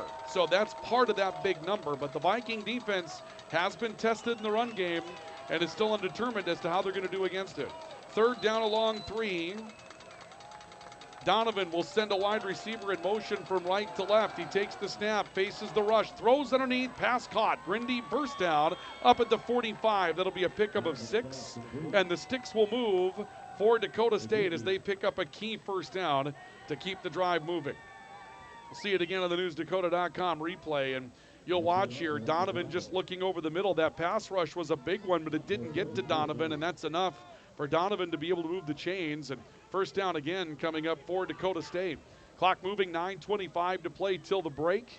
Scoreless, but Dakota State on the move once more. Ortman, right side, found a hole, slips through one would-be tackler in the backfield, and is brought down up around the 41 for a gain of 4. First hit from Tequez Chapman in the backfield, but it didn't finish him off. Loke Yese from the linebacker core comes up to get to him. They're going to spot the ball back at around the 42 of the Vikings, so it'll be a gain of 3. And it's 2nd down and 7 for Dakota State. Ortman remains the back in this possession. A.J. Donovan getting the call today for Dakota State. Freshman quarterback out of La Crescent, Minnesota. We expected Joey Cole, but Donovan out there for the moment. Ortman looking on a counter play, hitting the backfield, drop behind the line of scrimmage. Host of would-be men were there. Loke Yese was in on part of it. Malachi Torres was there, but the man who blew it up was Mosiah Rogers Tavau. He got a step into the backfield and forced that play out towards the outside, and that allowed the rest of the Vikings to catch up. When you've got a running back that has to run laterally, your team speed can really make a lot of differences happen, and that's what the Vikings did there. 3rd and 8 for the Trojans. Vikings need a couple of big plays. Donovan, waiting out of the shotgun, takes the snap, looks to his left, still looking, throws underneath, pass caught, 1st down for Dakota State up at the Viking 34. Be a 10-yard pickup, and the ball is caught by Jacon Connors, and the Vikings will give up a 1st down. See it again on the newsdakota.com replay. You're going to see the Vikings here just didn't get to Jacon Connors. He was wide open, just picked a nice little soft spot in that zone, and Valley City State gives up the 1st down to Dakota State. 1st and 10 Trojans at the Viking 35. 3 receivers to the right. They'll give to Ortman, stretching left, cuts back over the middle, shoulder down, throws himself hard towards the 25, and a 9-yard pickup coming up for Ortman before he's finally brought down by Georgia Magnejo. Dakota State has found some rhythm on this possession. The Vikings forced a turnover on the last possession, but Dakota State has gotten behind the running game, and they have been able to really dictate the way this one has gone throughout the drive. Tice Ortman to 49 yards rushing on the day now. That was his 9th carry, and it's 2nd down and 1 for Dakota State from the Viking 26. Pair of receivers to the right. Donovan again out of the gun. He's got Ortman to his right side. That left side almost empty. Ortman heads that way. Head down, burst through a level of tacklers, broke a couple. He's out to the 20, and it's a 1st down for Dakota State as Ortman picks up 6 more. And that's going to put Dakota State in the red zone for the first time this afternoon. No score on the LaRue Laco Financial scoreboard. 6.5 to play in the opening half of football. This has been a very rapidly expiring first half of play in college football. And 1st and 10 just inside the 20 of the Vikings for Dakota State. Donovan waiting out of the shotgun, 3 receivers. He'll take the snap, dropping, looking to his right, throws towards the back of the end zone, and all kinds of flags. Not yet. It looked like the official was looking back to throw his flag, and in the long run, I think he just tripped and fell into the goalpost. Mike Olson was there on coverage. It looked like there was some hand fighting in the back of the end zone, and from the motion of the official in the back of the end zone who put his hand behind his pocket, I thought he was looking to throw a flag, and in the long run, may have just fallen into the pad that protects people from the goalposts. That's the reason why that pad is there, I guess. Donovan out of the shotgun on 2nd down and 10. They'll motion a receiver into the backfield. This time it's Preston Iverson behind a lead block. Juts outside. Shoulder down as he got to the 15. A flag is down. And there's only Iverson and a bunch of Vikings out there. And we'll see if there's going to be some sort of a tackling infraction against Valley City State. There were about 6 Vikings there and only Iverson. Unless they say Iverson went head first into a would-be tackler. Loke Yese is tapping his helmet. I think he needs a sub. We're going to have a tackle below the waist. They're going to call a chop against the Vikings, and Loke Yese has gone down on the field. So they're going to call an infraction against the Vikings that's going to move the ball down to the 7-yard line. And Loke Yese, a linebacker, is down in the field and will need some training support. So we'll take a break as well. Break for Mobility Plus Rehabilitation on our Mobility Plus Rehabilitation timeout. Vikings and Dakota State scoreless, but the Trojans threatening. This is Viking football. Grotberg Electric believes in quality first, taking pride in the work and standing behind every project they do. They bring together the power, technology, and experience to keep your business online. The success of Grotberg Electric depends on 3 major ideals: the quality of their products, the commitment to their customers, and most of all, their customer service. Call Grotberg Electric today at 845-3010 or visit them online, grotbergelectric.com. First down and goal for Dakota State after the penalty against the Trojans, or I should say rather the Vikings. Loke Yese walked off the field under his own power for Valley City State during the timeout, but the Trojans looking at first and goal. Desperate times here for the Viking defense, who have been driven from deep in Trojan territory down the field. A.J. Donovan with Ortman to his right. He'll give to Ortman up the middle of the football field, bangs his way to the goal line, and he is in for a Dakota State University touchdown.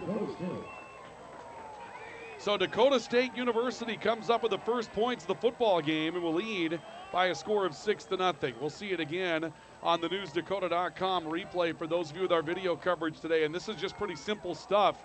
Give to Ortman. He starts left, makes a big cut back to the right, and the hole opened up. And Ortman able to jump his way into the end zone for the score. And that will make it a 6-0 matchup. As we'll see Dakota State's Carson Sauceda out for the extra point opportunity out of the hold of Blake Duran. Good snap, the hold is down, the kick is on its way and good, and it's a 7-0 lead for Dakota State as the Trojans strike first this afternoon here at Lockett Stadium in Shelley Ellick Field. Trojans 7, Vikings nothing. On the LaRue Laco Financial scoreboard, we have a timeout for Mobility Plus Rehabilitation. This is our coverage of Viking football on the voice of the Vikings and the voice of the Valley, KOVC. Are you on the right financial path? Are all your financial professionals on the same page? At LaRue Laco Financial, you can be assured that your investment professional and tax professional are working together. Call Ryan LaRue or Chase Carpenter at 701-845-6938. Securities offered through LPL Financial, member FINRA, SIPC. Welcome back to our coverage of Viking football, the voice of the Vikings, the voice of the Valley, KOVC. Those of you with video coverage on the Valley City State University Viking Athletics YouTube channel and also at newsdakota.com today. The Vikings now trailing by a score of 7-0 to Dakota State University. Carson Sauceda will come onto the field to kick the football, and a steady diet of Tice Ortman on that drive, now out to 11 carries for 56 yards today for Dakota State from Ortman, who gets in from 7 yards out. Sauceda to boot it. Kick is away, short, end over end. Westbrook on the run at the 11-yard line. Middle return, wedge. Found a big hole, spins across the 40 and is out to the 44-yard line. And the Vikings get a burst of positivity to try to get things going. Offensively for Valley City State, they just look like they have a little bit of rust. There is a flag down back at the 30, and the indication by Dakota State is that this is coming back against the Vikings on a block in the back, and that will be the call. I don't think they understood in the public address area that there had been a penalty called, and so they were talking more about the homecoming situation, but during the foul being described, it was a block in the back penalty against Valley City State from the 30. So the good run back cost the Vikings 23 yards. Go back to the 20-yard line. And Valley City State first and 10 from their own 20, trailing 7-0 with 5:40 left to go here in the opening quarter. Chambers out of the gun with 3 receivers. He'll give to Ligarius Marshall. Makes a man miss as he got to the outside. Looking to get outside the numbers. Takes a hit of the 29 down near the 30-yard line. Just a quick step by Ligarius Marshall, able to widen things out in the corner before he's knocked out of bounds by Dakota State's Devian Moses, who comes in as a corner to make the stop. A 9-yard pickup for the Vikings. And it's 2nd down and 1 for Valley City State. Wind at the back of the Vikings, perhaps not the factor that it was earlier in the football game. 3 receivers, Jake Deutsch by himself on the near side of the football field. 2nd down and 1 for the Vikings. Marshall again up the middle. Again trying to dance around would-be tacklers. Makes his way to the 31. That's enough for a 1st down. Dakota State's Terran Sir comes up with a stop.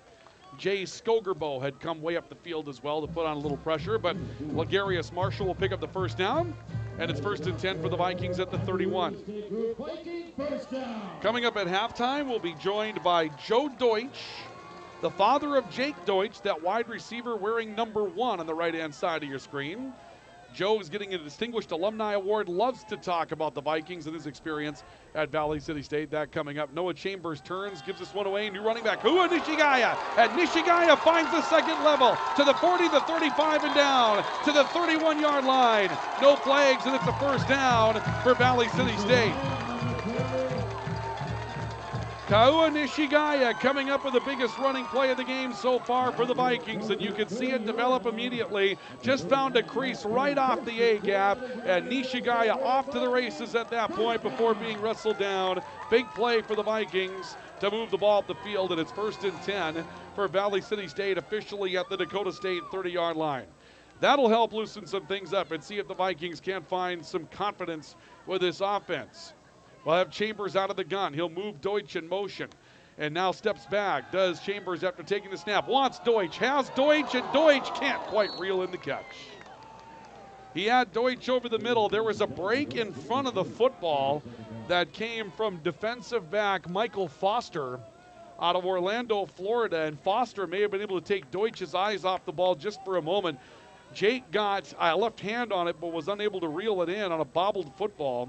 And 2nd down and 10 coming up. The Vikings went right to that post route, slanting between the cover 2, and very nearly had what they were looking for. 2nd down and 10 from the 30. Kaua Nishigaya remains in as the running back. They'll give it to him right side. Stretch play. Nishigaya got back to the line of scrimmage and has driven backward. And it will be 3rd down and 10 coming up for Valley City State. So the Vikings will bring out new personnel. They'll take out a couple of tight ends, replace them with wide receivers. And they're probably going to go to a 40 look here for Valley City State with Kaua Nishigaya waiting in the backfield. But they need perhaps a situation of 2 plays here to pick up 10 yards. Long field goal if they don't pick up anything here. You're talking about a 47-yard try. Play clock winding down for Valley City State at 7. As Noah Chambers gets them set. 3 as he finishes an audible, takes the snap. He'll step up in the pocket, now he's gonna run. He's got some room to run, puts a move on, made a man miss, tries to cut back, slipped, got to the 22, and is down there for a 4th down and 2 coming up. Chambers tried to make a cutback and just had the turf bring him down before he's finally knocked down by Chris Gippy. So it's 4th and 2. What will the Vikings choose to do down 7-0? 2:25 to play. The offense can stay on the field for a moment. Now the Vikings will call for timeout. So a timeout taken by Valley City State. We'll take one as well for Mobility Plus Rehabilitation. Vikings threatening, trailing by a score of 7-0. 2:25 left to go in the 4th quarter. This is Viking football. Grotberg Electric believes in quality first, taking pride in the work and standing behind every project they do. They bring together the power, technology, and experience to keep your business online. The success of Grotberg Electric depends on 3 major ideals: the quality of their products, the commitment to their customers, and most of all, their customer service. Call Grotberg Electric today at 845-3010 or visit them online, grotbergelectric.com. Timeout taken by Valley City State. During the timeout, we did see Evan Lorenzo out there warming up the leg. He's the freshman kicker. He made it look like he might try something, but as it turns out, it doesn't look like he's going to try something. It would appear that he's going to keep himself on the sideline, and the Vikings are going to send out the offense on 4th down and 2. So on 4th and 2, the Vikings trailing 7-0 from the Dakota State 22-yard line. Legarius Marshall back in the game as the running back. Noah Chambers waiting for a snap out of the pistol. Takes it, Marshall up the middle, spinning his way to the 20. I don't think he got there. The spot on the far side of the football is going to say he did not. He got a yard, and Dakota State is going to hold on to the football.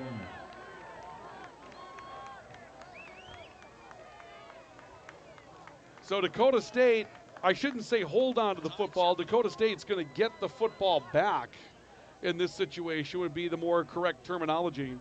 So Dakota State ends up getting one back here. And will take over at the 21-yard line.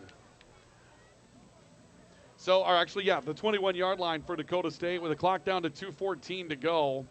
Tough break for the Vikings in that situation. Going for it on the 4th down and 1. Definitely a good look for Valley City State in that situation. You felt pretty good about it with the confidence that they had put together in that sequence, but in the long run, the drive's going to come to a halt, and we're going to see Dakota State get the football back at their own 21-yard line. A little bit of a delay trying to get this one started. And now we'll be ready to go. So 1st down and 10 for Dakota State from the 21-yard line. Snap taken by Donovan. They'll give to Ortman, and a flag is down as Ortman spins out near side. This is all going to be for naught as the Vikings were held coming back after Ortman in the backfield. Levi Olson got into the backfield to try to go after him and got spun around on a grab of the cloth, and this is going to go against Dakota State, and it's well behind the line of scrimmage. Flag is down back at the 16-yard line, and it would appear that this one is going to come back. Well, they're going to put it back at the 11, I guess. The flag was down back at the 16. They're going to say the foul happened up around the line of scrimmage, so 1st down and 20 for Dakota State. Clock with 2 minutes, 10 seconds to go here in the opening half. The Vikings with 2 timeouts remaining. They get a couple of stops. They might decide to use one here. Ortman trying to stretch to the far side. Head down, burrows forward, got to the 20. And we'll get a lot of the penalty back. He'll pick up 9 yards on the play. And they're asking for the clock to stop. And that'll take us to the 2-minute timeout. So the 2-minute timeout, 2nd down 11 coming up here for Dakota State. 2 minutes left to go in the opening half of football. Homecoming for the Vikings. The Vikings find themselves down 7-0. We'll come back with more in our first half as we continue with our coverage of Viking football after a Mobility Plus rehabilitation timeout. On the Voice of the Vikings, the Voice of the Valley, KOVC, on NewsDakota.com with video coverage and on the VCSU Athletics YouTube channel. We aren't meant to be still. And while you determine the direction you'll go, we're just here to help you along the way. So go. Go with experience. Go with teamwork. Go with neighbors. Go with integrity.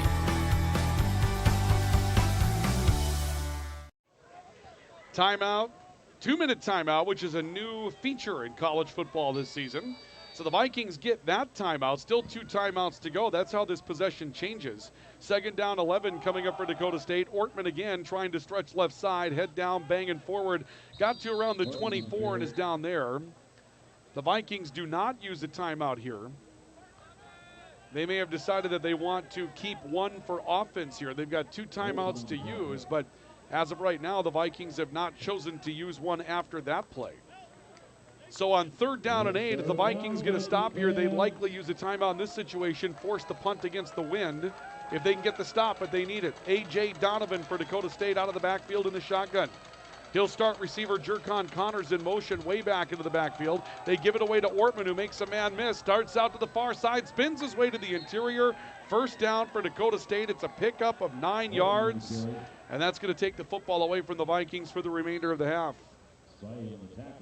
Emmanuel Spivey comes up with a stop for Dakota State, or rather for Valley City State, but no chance now in that situation, and Dakota State will actually call for timeout.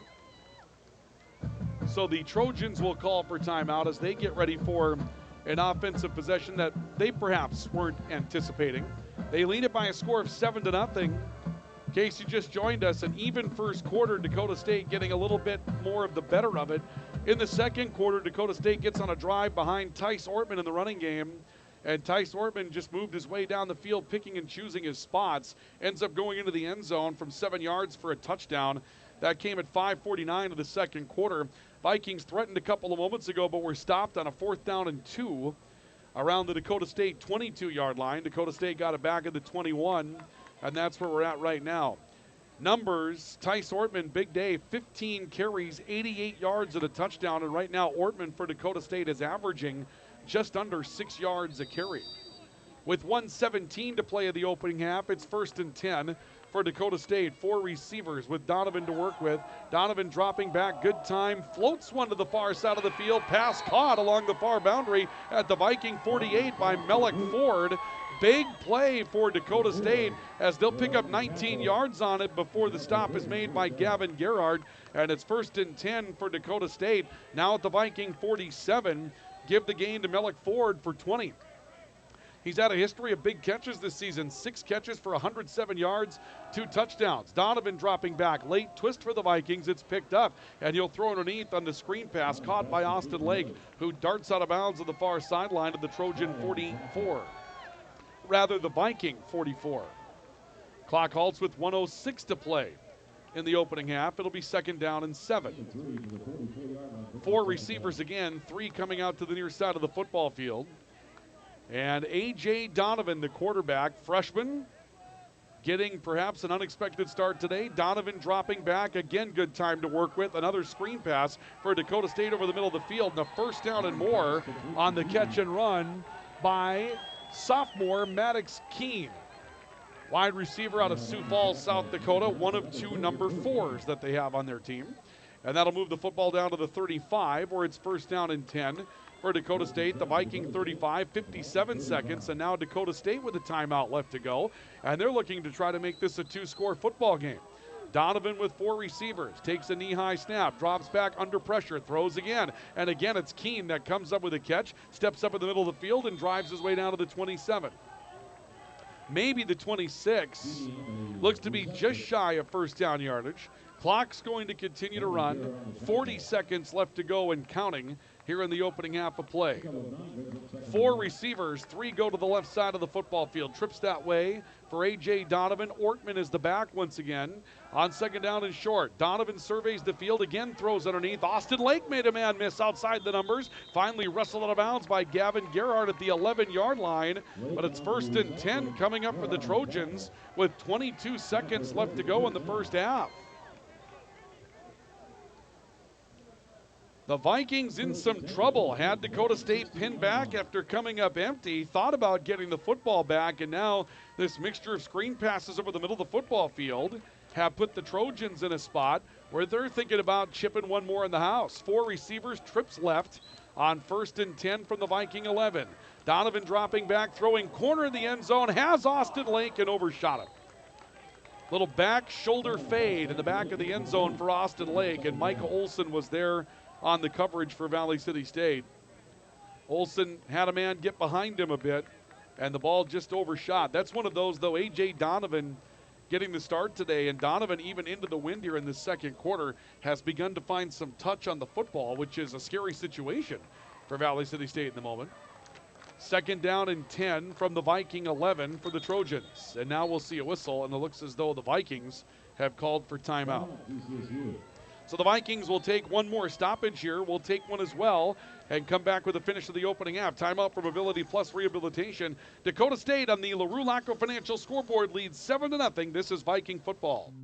Why choose Professional Eye Care Centers? 3 great reasons are Dr. Bond, Dr. Freilich, and Dr. Jangula. 3 of the most educated professional optometrists you'll ever meet. Next is their many locations. You can now see one of their spectacular doctors in Jamestown, Valley City, Carrington, Edgeley, Ellendale, and Lemoore. And finally, their fantastic selection. And yes, all of their frames and lenses are backed up by warranty. Visit ProEyeCareCenters.com and make an appointment today. Professional Eye Care Centers, clearly the best. Timeout taken by Valley City State with 17 seconds left to go opening half. The Vikings trailing Dakota State by a score of 7-0. The Viking offense has just looked a little lackadaisical, maybe a step late throughout the course of the day today. It's been, again, a couple of weeks since the Vikings played. Dakota State coming out of their game with the University of Jamestown.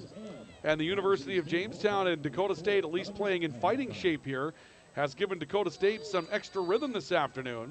Second down and 10 from the 11. A.J. Donovan out of the shotgun for the Trojans. Single receiver each way. Donovan again going to throw that back shoulder fade towards Emmanuel Spivey, and flags come in. Ball wasn't caught, but Spivey going to be called for pass interference. Didn't turn around to address the football. Now you can face guard, but there was some contact in there as well. And Dennis McCulloch, the head coach of the Vikings, lobbying along the near sideline, perhaps asking for uncatchable football again, but I think the call is going to be defensive holding here against Spivey. Let's see what they do. They've got the ball in the umpire's hands right now, ready to be spotted. And that's what they're going to call. Yeah, they're going to get Emmanuel Spivey for defensive holding. So with 12 seconds left to go in the half, it'll be first down and goal as the ball moves inside the 10 and is now officially at the Viking 8-yard line. So first and goal for Dakota State from the Viking 8 for the Trojans. And now we have a whistle and another timeout for the Vikings. So the Vikings will call for another timeout. And when you think about efficiencies here, 11 seconds on the clock. If you're Dakota State and you're efficient with the football, you've got two opportunities to put this ball in the end zone on snaps before you'd have to think about sending out the field goal unit to make it a 10-0 ball game. The defense has not done a terrible job today, but there are a couple of things that have happened here throughout the course of the day today that have opened things up for Dakota State. The running game, which was huge. Tice Ortman, big second quarter in particular, including the scoring drive. And then these passes on the screens underneath that has allowed A.J. Donovan, the freshman quarterback for Dakota State, some high percentage opportunities to complete balls. And he has very efficiently moved this team from the Trojan 21 to the Viking 8, where it's first and goal. 11 seconds left of the opening half. Donovan waiting with Ortman to his right in the backfield. 4 receivers, 3 to the left. That's been the formation throughout the course of this drive. Donovan looking to his right, throws to the boundary, caught, touchdown, Dakota State. Melick Ford comes up with a catch for the Trojans. It comes with 8 seconds left to go, and it's a 78-yard drive capped on the throw to Ford from 7 yards, rather 8 yards. And it's 13-0 in favor of Dakota State. Saucedo comes on for the extra point for the Trojans. They look to sub out for the kicking ball. But with 8 seconds left, boy, this takes a turn. The Vikings down 2 scores. Defense couldn't come up with a stop in that possession. And an A.J. Donovan quarterbacking performance on that drive that makes you think that he's really beginning to develop a lot of confidence here for Dakota State. The Vikings are going to have their challenges coming up in the second half. Saucedo on for the extra point. The snap was a bit offline, but the hold gets put down, and Saucedo drills it to make it 14-0. Look at it again, the newsdakota.com replay, and you'll see here Donovan checking with his left, now in control of this offense, feels good about it. Looked to his right the entire time, through to the boundary, and Melick Ford coming off of the coverage. Coming back for the underthrown football. Big play for Melick Ford to make it 14-0 in favor of Dakota State. So the Vikings will get the football back with 8 seconds left to go. And we'll see the kickoff, and then that'll be about it. And in the locker room, the Vikings are going to have to figure out, first of all, how to put some points on the board, obviously, but with A.J. Donovan getting loose, completing balls with a high percentage, and the running game just kind of gouging Valley City State, the defense is going to have some challenges as well. A.J. Donovan's now 11 of 18 for 99 yards on the day. He has a touchdown. Tice Ortman, 15 carries, 88 yards. Melick Ford, 2 catches, 29 in the score. And the total offensive numbers, as we take a look at that, 202 yards offense for Dakota State. And just 121 for the Vikings when you consider a bunch of that for the Vikings was on the big crack by Kua Nishigaya on their previous possession. It was an anemic first half of offense for Valley City State. Saucedo will come on to kick it for Dakota State. Kick is away deep and sidewinder. Xavier Westbrook from the 8-yard line on the return. Looking towards the middle, reverses his field to the outside. He's got a gap to work with. He's outside the numbers midfield.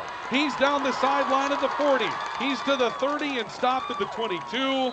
Didn't have a chance to get loose, and the Vikings ran out of time before they could put the offense on the field.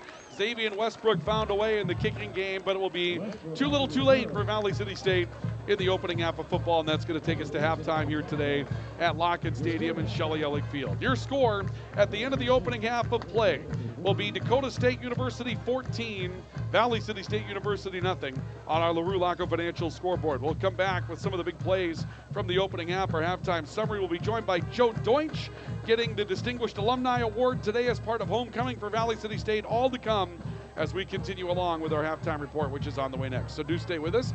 This is our coverage of Viking football on the Valley City State University Athletics YouTube page, on newsdakota.com, and the Voice of the Vikings, the Voice of the Valley, KOVC. Looking for a quality, affordable education to get you the career you want? Strengthen your resume with a degree from Valley City State University. From education to business, fisheries and wildlife to software engineering, we have it all. Learn more about becoming a Viking today.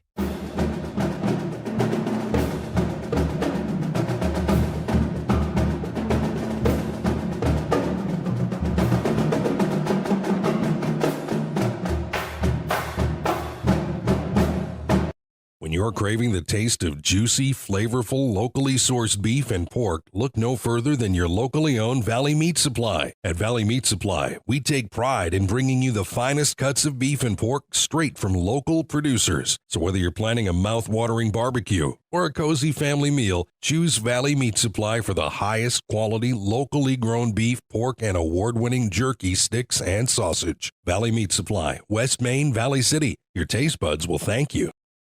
Get ready for an evening of fun and excitement as the Valley City CHI Mercy Health Foundation brings you Casino Night on October 5th at the Valley City Eagles Club from 5 to 9. Double down on an evening filled with food, casino gaming, silent auction, raffle boards, and prizes, hosted by Patrick Kirby. All proceeds raised at Casino Night will be directed towards upgrades to life-saving equipment at CHI Mercy Hospital in Valley City. For more info and to purchase your tickets, head to chimercyhealth.org under the Foundation tab and select events. Hi, this is Clint from Central Avenue Health Mart Pharmacy in beautiful downtown Valley City, your only locally owned pharmacy since 1989. When you're locally owned, you care about your community and your customers. We offer a great selection of gifts and toys, as well as yarns, fabrics, sewing, and crafting. We are here for you from 9 to 5:30 weekdays and Saturdays 9 to 1. For all your pharmaceutical needs, give us a call, 845-5280. Health Mart, taking time to listen and care. Welcome back to Viking football on the Voice of the Vikings and the Voice of the Valley, KOVC, also newsdakota.com, and on the YouTube channel for Valley City State University Viking Athletics. Ryan Cunningham with you here at halftime of Viking football today. The Vikings find themselves down by a score of 14-0 to Dakota State University. And for those of you that are taking a look at the field right now in our video coverage, what you're beginning to see is the introduction of the Hall of Fame members for Valley City State. And you're going to see some members out there of a very, very good women's basketball team there on the bottom of your screen. That women's basketball team that went to the national tournament, first team to do so, and it's good to see a lot of familiar faces coming back for that. I know them by their maiden names. I don't know them by their married names nowadays, but Jackie Mitchell is out there, Courtney Titus is out there, and of course Jill DeVries, former athletic director and Viking women's basketball coach, out there as the head coach of that team as well. So really cool to see that, along with some of the other Hall of Fame members that have been inducted here this week. We're joined at halftime by Joe Deutsch, who received the Distinguished Alumni Award this weekend at Valley City State University. And, you know, as we bring Joe in, obviously he's the dad of Jake Deutsch, which all of us that were young men and become old men, we go from being known by ourselves to known as the parent of so-and-so and so-and-so. But, you know, one thing, Joe, that is worth mentioning is that for schools like Valley City State to have success, We need people from the population centers like a Fargo to come here, experience it, and take the story back with them. You were a Fargo North guy, came to Valley City State, have taken that story back, and have been a distinguished alumni for VCSU. Tell us why. Why do you like sharing the story about Valley City State with people that are in Fargo, North Dakota? Yeah, thanks, Ryan. I appreciate it immensely. And I do. I come back here every single year and present to the physical education and coaching majors at Valley City State, because it's an amazing community in Valley City, right? The university itself, the community itself, it's like one big family. I mean, I talked about that today, and and things stay with you. So your professors don't just know your name, but they know who you are, and they know what sport you played in high school, and I mean they just know you, and they stay with you. I mean, I as you said, I was honored and fortunate to get this award today, and the number of professors that I had 30 years ago that sent me emails or came to the award ceremony this morning to support me was unbelievable. I mean, there's doing your job, and then there's loving what you do, and the professors and all the staff and faculty at Valley City State, they love what they do, and they just create a great family atmosphere here. Yeah, one of the things I've said, the reason why we've seen these big explosions in enrollment here at VCSU is because when you look through like the foundation and you see Kim Hesh and you see Corey Anderson and obviously Larry Robinson, no longer active, but certainly there all those years. So many Vikings have stayed here for such a long amount of time, and they had a chance to go do other things and be other parts, but they really invested into Valley City State, and it's easy to get behind some energy like that. Oh, and you speak to Kim and Corey, and what their office has done as far as raising monies for scholarships for these athletes that are coming in now. I remember how much I got to come here to wrestle in 1994, and it's not what they're fighting for kids today. I know that I know tuition dollars have gone up and stuff, but I mean, no, they do an amazing job, and that goes back to the alumni support and the Oarsman Club that they have here with football. It just everybody's got this mentality of we're all in this together. We all row, right? You've heard that. You've preached that. And so the monies that are coming in to the Development Foundation is crazy, and it's great for student athletes. You know, you mentioned something that was key here, because when we take a look at the role that athletics plays at Valley City State, you're a guy that comes here because of that opportunity. Fargo North Spartan, an opportunity. You're looking to continue that wrestling career. Valley City State was looking for wrestlers. You're probably not here if it's not for the opportunity to continue an athletic career at that point. Well, I had an arch rival back in the day named Ryan Cunningham from Valley City High School, I really wanted to come, check in on him too. I wasn't going to say anything about it at all. I wasn't. I was going to. We were getting texts from York Griebel here, and he's like, "Hey, you got to talk about your wrestling career." And I was going to leave it alone. I was just going to put it over here. Joe and I saw each other a couple of times on the wrestling mat. Never got a chance at the third. I had the benefit of getting both wins, and since then, Joe's been after me for a rematch, and I'm 107 years old now, and you're 106 and a half. And, I'll tell you something. Dennis Freestad, you remember our wrestling coach? Yes. I saw him in the gym at the rec center. This would have been like 15 years ago, right? So we're in our mid-30s, right? I said, they have these youth wrestler, or they have these AAU wrestling tournaments for adults, right? They got a 40 and under and a 50 and under. And he looked at me and he said, "Ryan, every good wrestler thinks they have one left in them, and they don't." They may have one left in them, but not a good one. Not a good one, not at all, no. But, to get back to that, though, I mean, football players and volleyball players and basketball players, that's why we work so hard for these scholarship monies, because it keeps people coming to Valley City State. Yeah, and these kids want an opportunity to keep playing the game that they love to play in high school. It's a whole nother level here, right? It's a dedication, but they're here, and they're excited to play football just like anybody else that's suiting up to play football at the FBS or FCS level. The level of dedication, time, energy, family that is the same. So yes, it's great for the community of Valley City. I think it's great for the university. Obviously, as you said, there's a great percentage of the student body are student athletes, and I think it's great. So let's talk about your young man, Jake Deutsch. First of Yeah. all, he goes looking for a place to play. He was a two-sport kid. You had him wrestling and playing basketball, doing everything that he possibly could there for a while.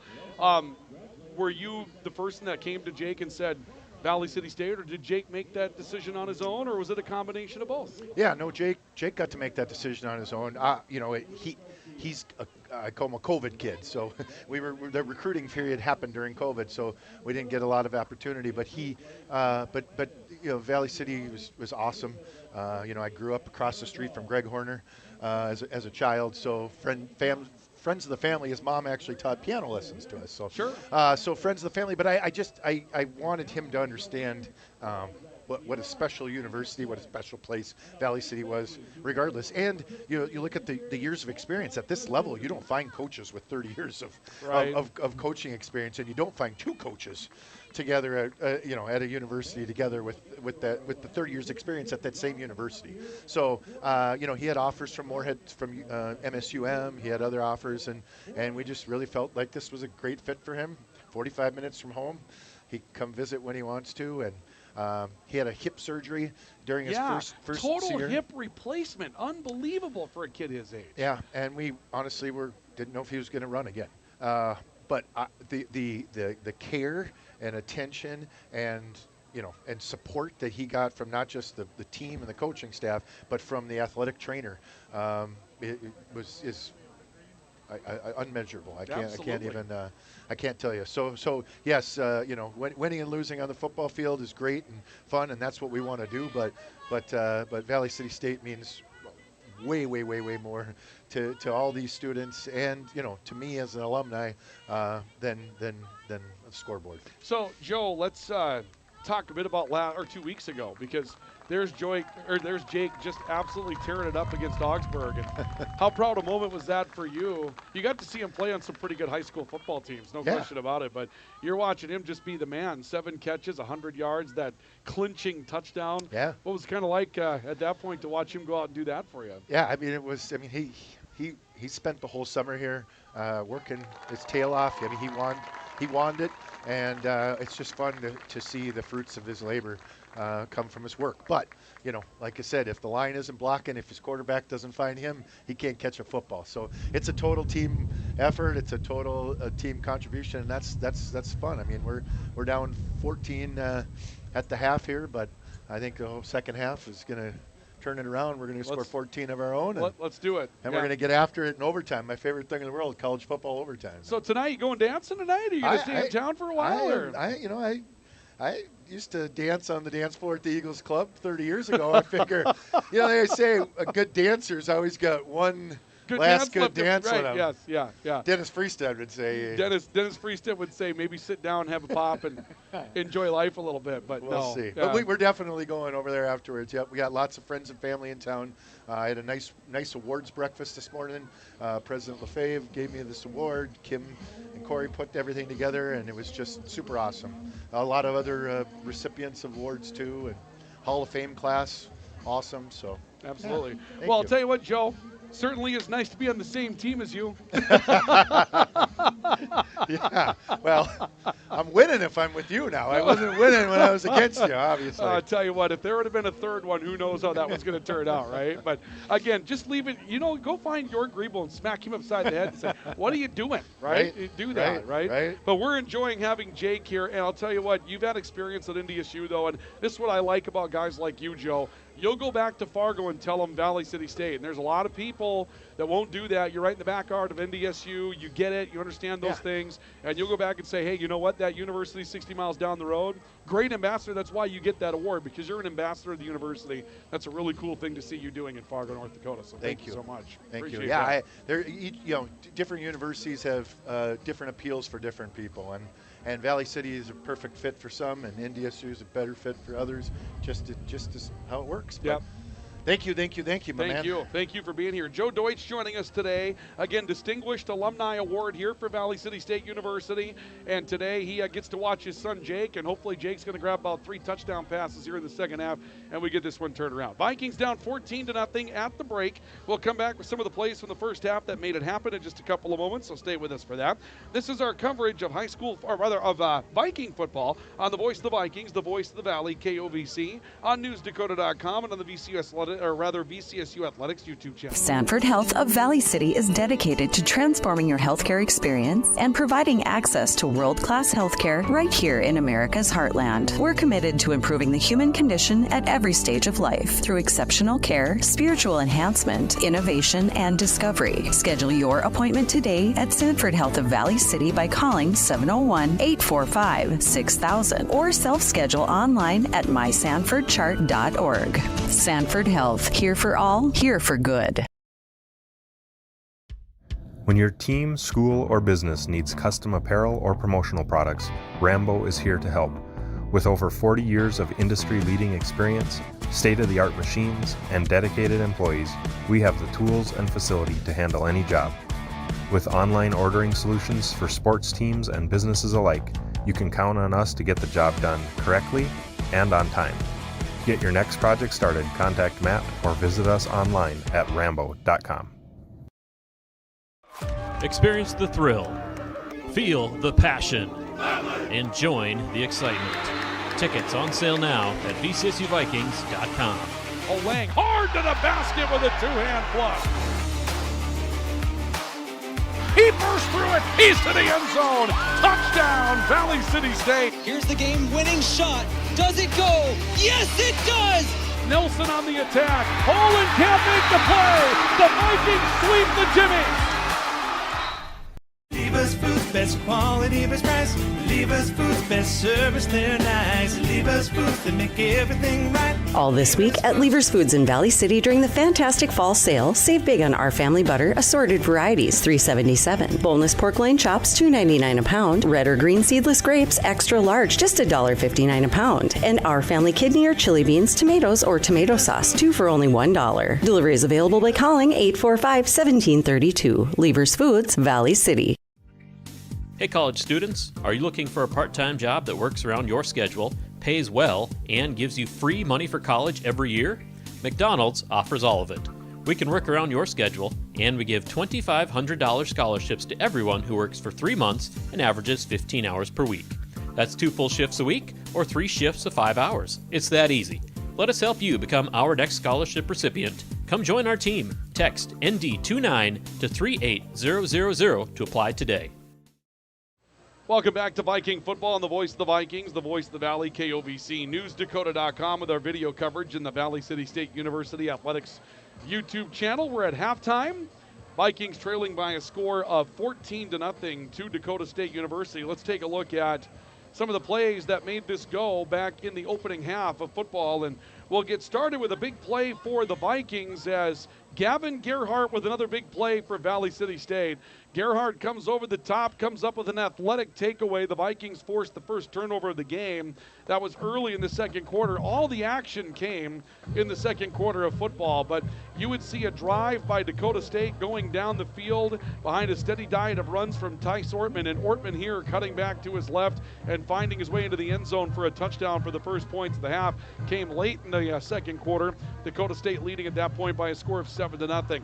The Vikings get a big burst from Kaiua Nishigaya, who comes in and comes up with a gouging run right up the middle of the football field. Best play from scrimmage today for Valley City State. They eventually got to the 22, but no further as they were stopped on fourth down. And then a drive from the 21 for Dakota State, and they close it out in the final seconds of the opening half. A.J. Donovan throwing to Melick Ford in the near side of the end zone. And those are our highlights from the first half of football. And unfortunately, Dakota State gets 2 scoring plays. The Vikings get none. And it's 14-0 in favor of Dakota State here at halftime. The numbers at the end of the opening half: Dakota State 202 yards of total offense. Valley City State with 121. of total offense. A.J. Donovan, 11 of 18 for 99 yards and a touchdown. Tice Ortman, 15 carries, 88 yards and a score for Dakota State. For the Vikings, Noah Chambers, 6 of 11 for 41 yards. Kaua Nishigaya, 2 carries for 39, the most effective Vikings so far today. We're joined in our second half here today for color commentary and analysis by Jaden Babiak, who was with us for Viking volleyball the other night as well. And Jaden's doing dual efforts, running the camera along with.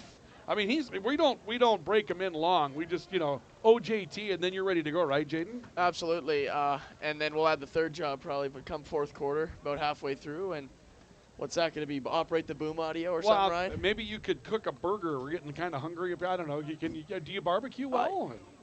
I do barbecue well, but usually I don't have a camera and a headset with me. So, one thing that kind of stood out in the first half for me is that it looks like the Vikings are a step slow. They're kind of out of game speed at this point. I don't know that the bye week was particularly forgiving to Valley City State. Yeah, and I think that, Ryan, and I think it's they haven't adjusted to the wind yet, and we've seen that kind of in their passing game, and they haven't really got the game on the ground really rolling yet. Dakota State, I think, made the adjustments quicker, and I think that's why they have the 14-0 lead after half. Well, we'll get ready to go with the second half here, and for the Vikings, obviously, time is of the essence here. They both Noah Chambers and Avery Thorsgaard warming up on the near sideline. We saw Thorsgaard just for one series out there. Valley City State struggling to throw the football in that first half of play, but we didn't see a lot of Legarius Marshall as the running back either in that first half, which was a bit surprising. We'll see if the Vikings zero in on some things they're going to do a little bit more of. Dakota State, right now, they've got Dakota State getting the football to start the second half, and so the Vikings will have to put their defense out there, and this is going to be a key sequence for the Vikings defensively. You can't afford to give up any more scoring and go down by more than 2 scores. So right away, the game is sort of somewhat on the line in the very first seconds of this third quarter. Yeah, absolutely, and kind of blessing in disguise that the score ended up being right at halftime. So now Valley City State had the chance to regroup, come out on the field fresh, and take a stab at that 14-0 deficit they face. Dakota State will send back deep to receive Maddox Keene, wide receiver out of Sioux Falls, South Dakota. He'll be joined back there by Jercon Connors. So Keene and Connors. And we're going to see Evan Lorenzo that will kick the football away for Valley City State to get this second half underway. Vikings down 14-0 on our LaRue Laco Financial scoreboard. And Lorenzo to boot the ball away. Good kick with the wind behind him, end over end, and Keene takes this a yard outside of the goal line, has to bring it out, does, absorbs a hit as he got to the 7 and is down around the 8. There's a penalty marker down as well, right at the 10-yard line on the near sideline. We'll see what the penalty marker is going to be about. Great kick there by the Vikings. That wind at the back is going to be a big help for that kick. Yeah, they got to get the ball back, though, and use that offensively here. But in the meantime, we're waiting to see what the penalty is going to be against whom. Looks like a block in the back coming up here against Dakota State, so that will set them back further. Flag, I believe, was at the 8-yard line, so we'll see where they put this, but it might be, well, it looks like the 5 is where it's going to go. So prime opportunity for the Vikings to force a short field if they can get a 3 and out. Into the wind, Dakota State would have to get rid of the football. This is a key moment in the football game for Valley City State. First down and 10 for the Trojans, their own 5. A.J. Donovan, the freshman quarterback, getting the start today, gives to Ortman. Ortman getting low, and Emmanuel Spivey takes him on right at around the 9 for a gain of 4 yards. And Spivey came out of his helmet in the process. He'll have to come out of the game. He took that hit and absorbed it. Tequez Chapman in on part of the stop as well. Be a second down, and it looks like they'll call it 7. They're going to put the ball just shy of the 9-yard line. 3 receivers. Twins will go wide to the left side of the field.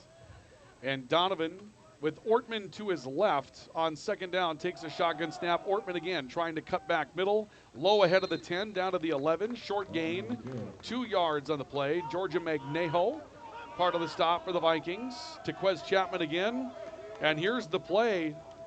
Jaden, 3rd down and 4 into the win. This is the play right here for the Vikings. The crowd knows it too. Absolutely, the energy's getting up here, and the Vikings need to zero in on a big stop here on 3rd down.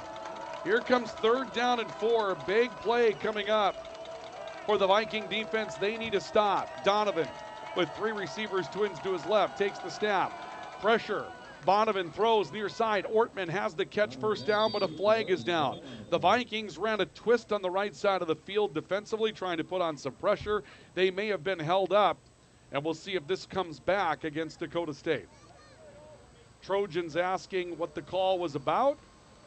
That would be a good sign for the Vikings. We're going to see a procedure penalty against an illegal formation against Dakota State. Not a holding penalty, but it will work for the Vikings. It negates a first down opportunity for the Trojans.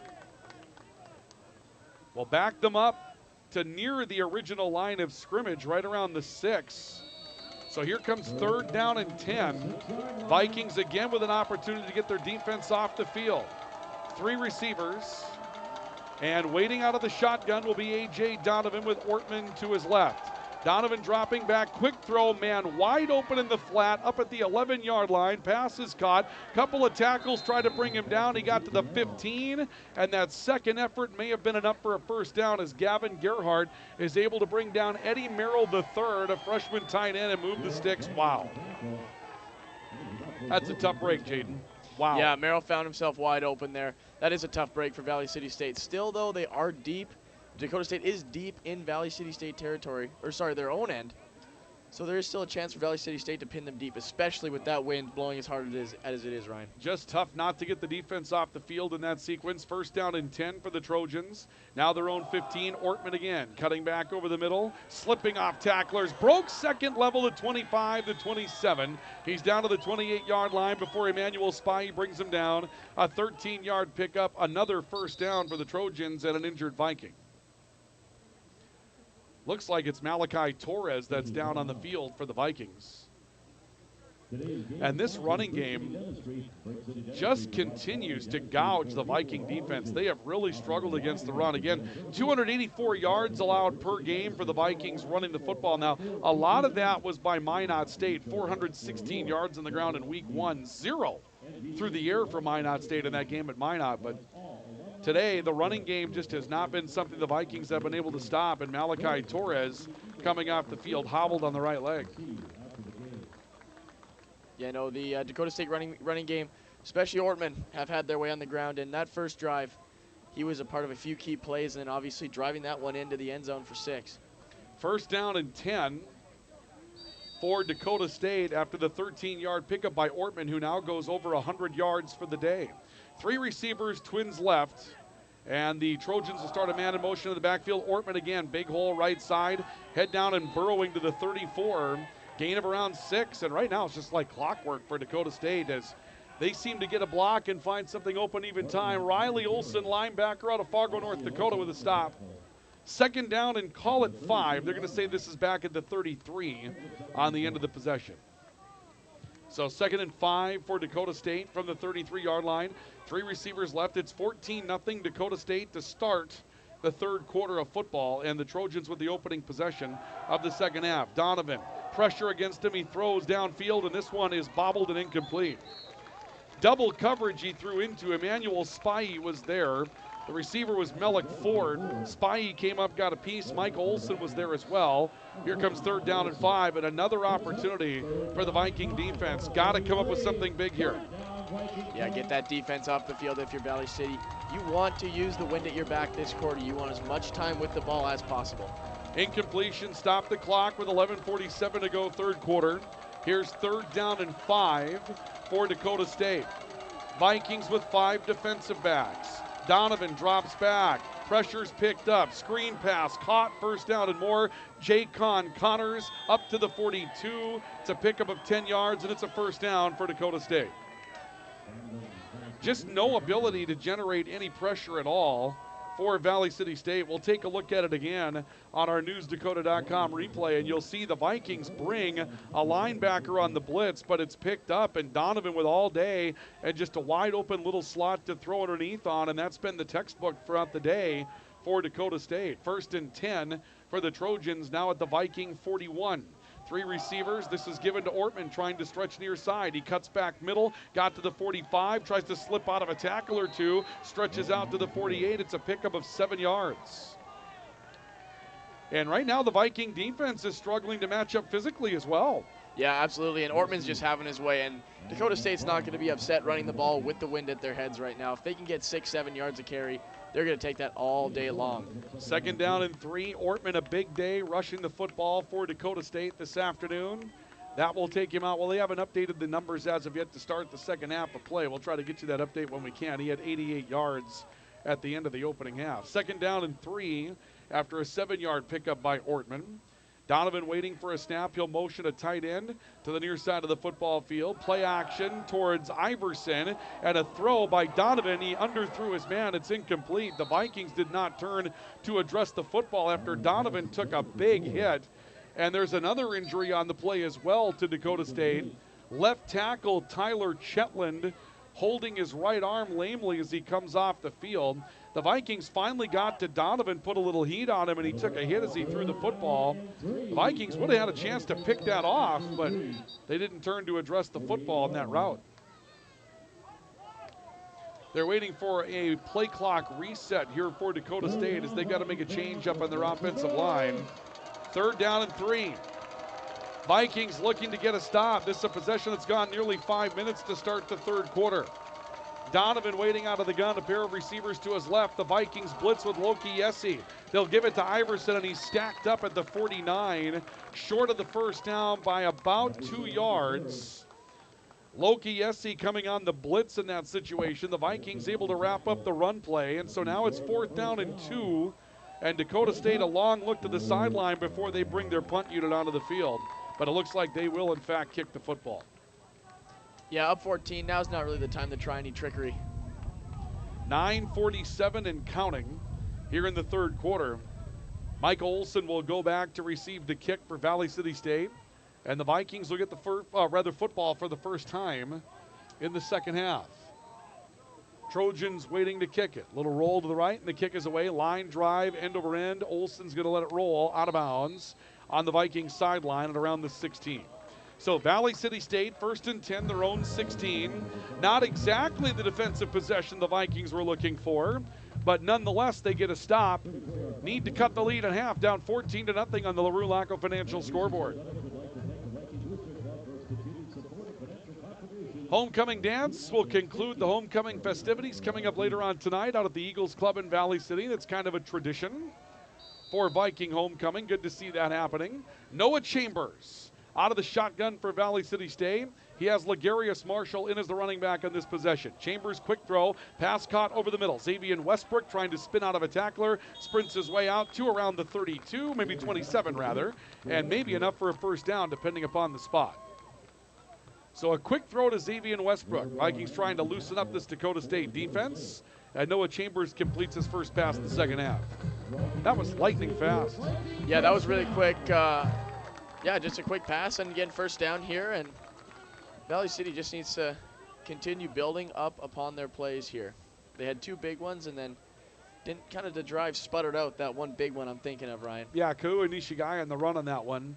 Legarius Marshall, the running back here. Chambers takes a shotgun snap, drops back, looks to throw, throws right side, ball incomplete. Forced that into coverage on Marshall. Good coverage was applied in that play by Gabriel Chambliss, the linebacker out of Houston, Texas. And that was a forced ball by Noah Chambers that ends up thrown down to the turf. It'll bring up 2nd down and 10. Vikings try to go to their screen game with their running back, Legarius Marshall. We haven't seen a lot of that wrinkle throughout the course of the year. Clock will halt with 8:39 to go in the 2nd quarter. Crowd a little listless here on 2nd down and 10. Vikings trying to give them something to get excited about. Thorsgar, actually correction, Chambers calling his own number. He's cut down on the quarterback draw with just no place to go. And it's 3rd down and call it 9.5 as Chambers able to spin his way out to around the 28. Boy, the Viking offense has just not been able to find anything to hang their hat on today. Yeah, it just seems they're a little out of rhythm. They don't necessarily have a plan, it seems, right now. They're just kind of throwing darts at a board and seeing what sticks. Here comes 3rd down and a long 9 for the Vikings. 4 receivers, trips to the right. Chambers takes a shotgun snap, screen pass throw. They've got Westbrook, and he's caught back at the line of scrimmage. And that's going to end the first Viking drive of the second half. This Dakota State defense all over the Vikings on that possession. Caden Eng, the free safety, out of Castlewood, South Dakota, makes the stop. And the Viking punt unit will come on with half of the third quarter expired and no chance to make a dent in the Dakota State lead. Still 14-0 Trojans. And the Vikings will kick. Jim Miller will come on to boot the football for Valley City State. Lone man back deep to receive is Austin Lake, and the snap's over Miller's head. Miller going to go back and kick it out of the back of the end zone, and that'll be a safety for Dakota State. So bad to worse here for the Vikings, as the safety for Dakota State will increase the lead to 16-0. And the Dakota State offense to come back on the field. We'll take a look at it again on our newsdakota.com replay. Snap just way over Miller's head. No chance for him to go up and get it. And Miller did a nice job of knowing what to do with the football, just boots it out of the back of the end zone rather than surrender the possible touchdown in the recovery of the blocked punt. So with 7:19 to play, it's 16-0 in favor of Dakota State on the safety.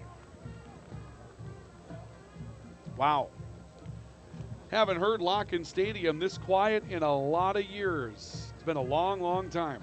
Yeah, really, really tough to obviously have the bad drive. You complete the first pass for a first down and then go 3 and out from there, and then just a knife in the heart with that safety right there for Valley City. But this crowd in Valley City wants to get excited with something, Ryan. They want something to happen here, and this Valley City State defense is going to have to show up here and make a big stop. What it's going to take is a turnover at this point.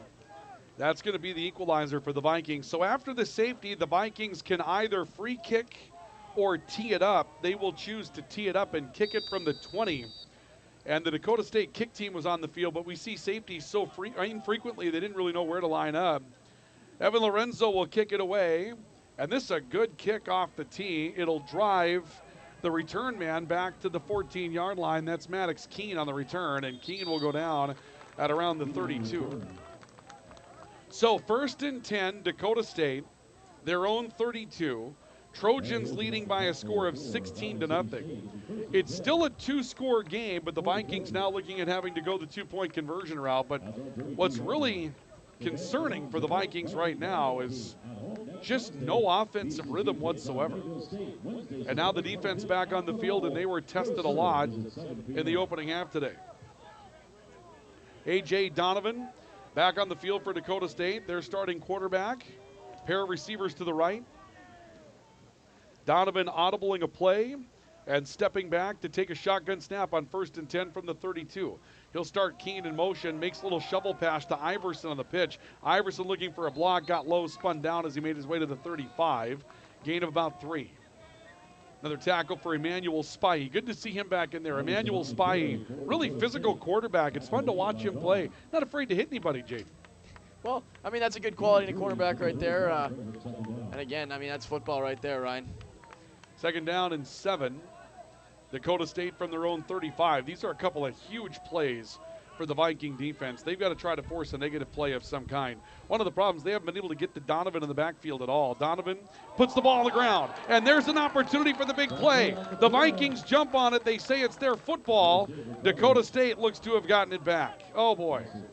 Fumble was there. It looks like Dakota State saved the day by recovering it. Preston Iverson comes up with a fumble recovery. It'll be a loss back to the 31, so here comes 3rd down and 11 for Valley City State. Just as you were saying, Ryan, just as you were saying, they need to get to Donovan. Ball gets loose, and they almost hopped on it there, and that would have been great field position for Valley City State with the wind at their backs. They have to get to Donovan now. Passing situation on 3rd down 11. The Vikings have been unable to force a lot of pressure this afternoon. 4 receivers. Donovan takes the snap. The Vikings bring 4. Donovan throwing over the middle. Pass caught. 1st down up at the Dakota State 48-yard line. This will be caught by Dakota State's Noah McCant, sophomore wide receiver out of Texas. Another gouging play of 17 yards and a 1st down for the Trojans. Just found the soft spot in that defense, and for Valley City State, just another knife to the heart. That just can't happen. It's really tough that Dakota State's just having their way right now.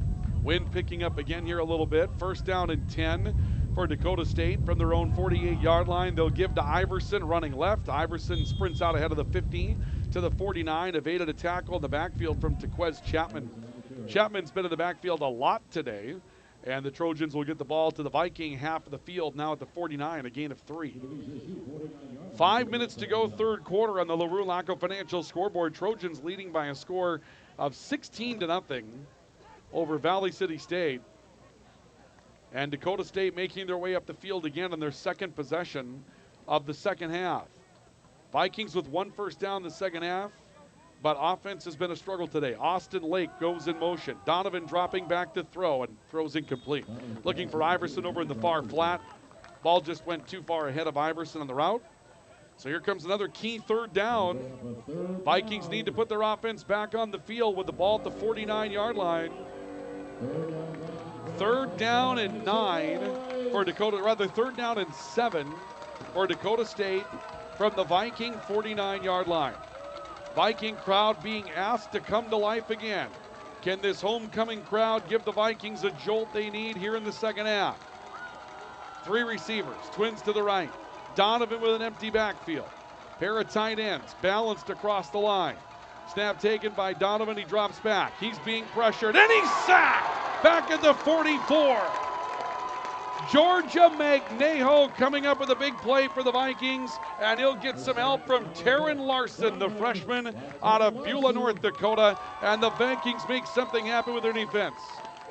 Take a look at it on the newsdakota.com replay, and you'll see Taryn Larson, a good spin move back to the interior, one of the better moves that we've seen from a Viking defensive lineman throughout the course of the day, and we'll see if that can change the fortunes of this one. There's your big play. There's that needed big play there by the Viking defense.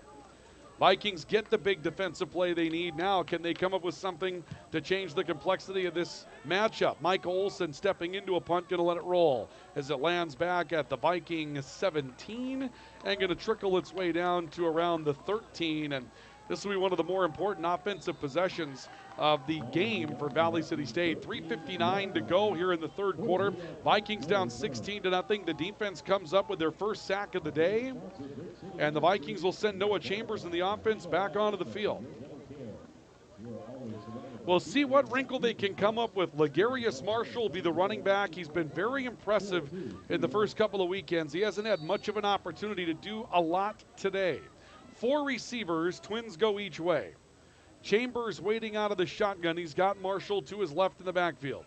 Chambers takes the snap, quick throw to the right side, caught by Deutsch, who's immediately hit on the play coming up from Blake Duran.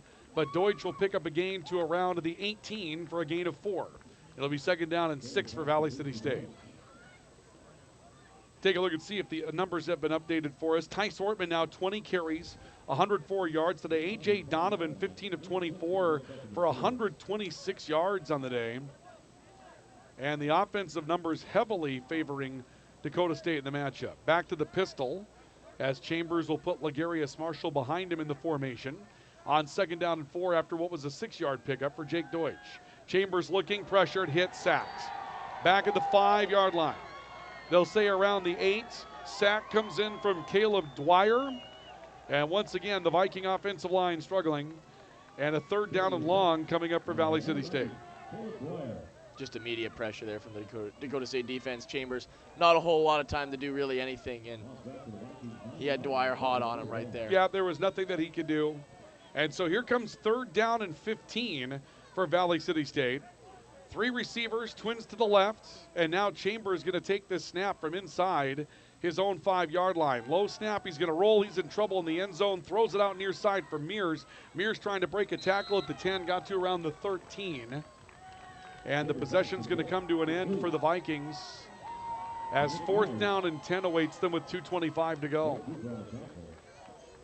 Well, this Dakota State team that came in 3-0 without their starting quarterback, looking at a change of fortunes. They go to their freshman quarterback, A.J. Donovan, and they have owned the day with their defense in a 16-0 lead. And Jim Miller will come on to punt the football for Valley City State. Kick in the air, wobbly towards the near side of the field. And it will take a pro Dakota State hop at the 46 of the Vikings and be touched up downfield by Gavin Gerhardt at the 45. So Gerhardt will stop it up, and Dakota State comes on the field again with an opportunity to make this a 3-score game late in the third quarter. Scoreboard updates brought to you by LaRue Laco Financial. 1:59 to go in the third. Dakota State leading 16-0 over Valley City State. A pair of receivers will go left for A.J. Donovan, who has Tice Ortman back in the game now. 100 yards plus today for Tice Ortman, along with a touchdown. Ortman gets it, starts left, tries to cut middle. Vikings fill the gaps. Loke, Yese, and company come up with a stop, as Ortman will be stopped shy of the line of scrimmage on his first opportunity on this possession. You know, Jaden, where we saw Ortman hurting them was the cutbacks to the middle. That time the Vikings kept a couple of men home in the middle, tried to be a little bit more true defensively. Yeah, absolutely. That's the first time Ortman's really been touched up in a while in the backfield, and he's been stomping away on that Viking defense for a bit. So it's good to see them have a bit of an answer for Ortman here. Second down, 11. 3 receivers will go left. Ortman again in the backfield. He'll get it, looks straight up the middle this time. Got behind a wall, got hit from behind by Georgie Magnejo. Lurches out to the 41 for a gain of 4. Third down and 6 coming up for Dakota State. And what's scary about this situation now for the Vikings is that if you're Dakota State, you may go for it on 4th down. The defense hasn't been hurt today. Why not? Absolutely, and they've seemed to find an answer for when they've had their backs against the wall. 3rd down and long, 2nd down and long. Whenever they've needed a play, they've found an answer. Big play here. 3rd down and 6. Dakota State at the Viking 41. Final seconds of the 3rd quarter. An all-out blitz from the Vikings. Donovan throws it away. That didn't get to the line of scrimmage. The Vikings may be hit for a penalty on some contact that was thrown in by Mosiah Rogers Tavau after the ball had been released. They may call Tavau for roughing the passer. Let's see what happens here. They're going to call a personal foul against Valley City State and intentional grounding against Dakota State. So an offsetting penalty situation means that it will be a 3rd down and 6 again. So Mosiah Rogers Tavau, who put the hit in, ends up being called for a roughing the passer penalty. But Dakota State get hits for intentional grounding when an all-out blitz from the Vikings forced A.J. Donovan to throw the football. So now 3rd down and 6 again. Trojans with the football at the Viking 41. Donovan steps up behind his line of scrimmage to give his team the play.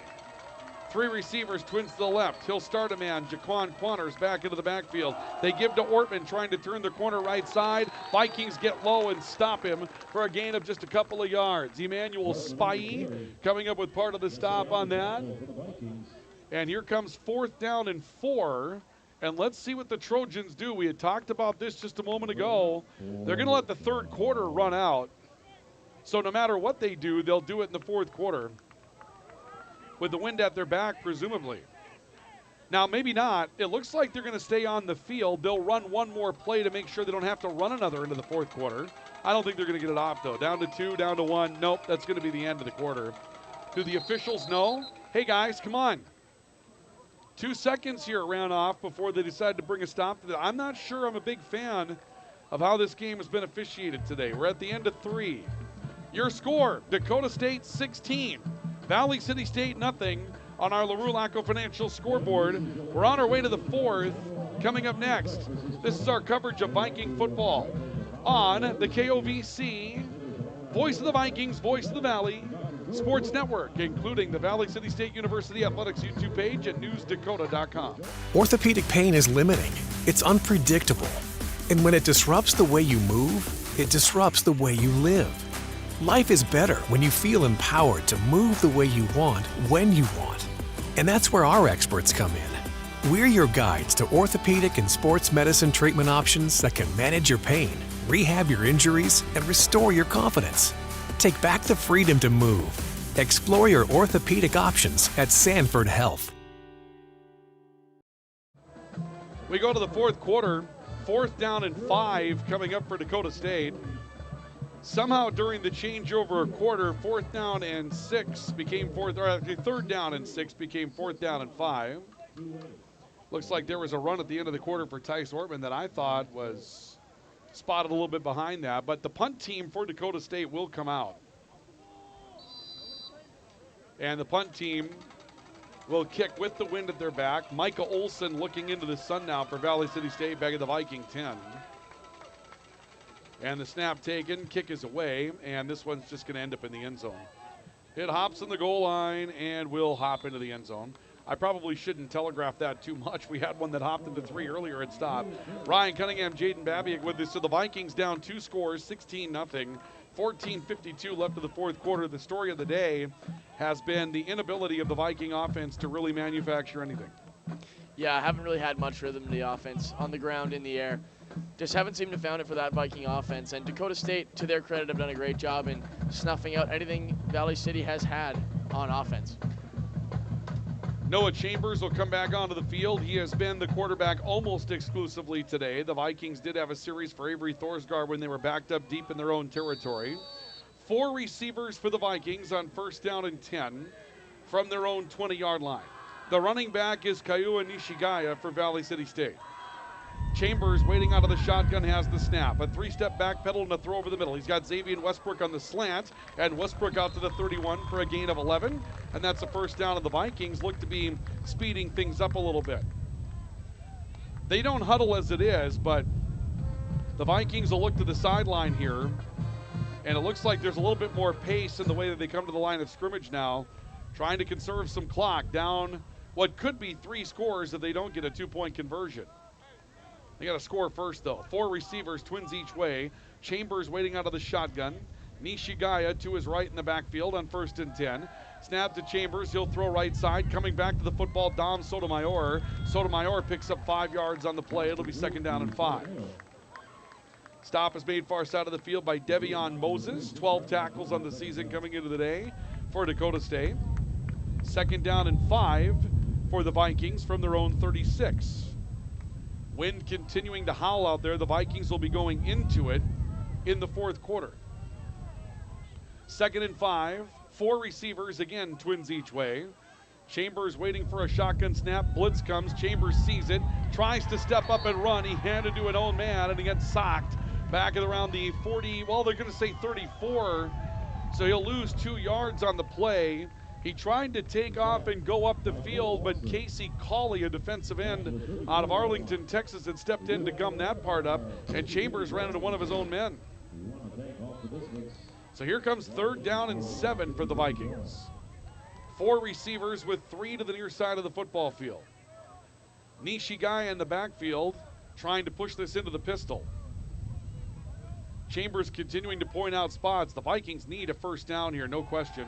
Chambers dropping back, steps up in the pocket again, hit again, and goes down for a quarterback sack, perhaps getting back to the line of scrimmage.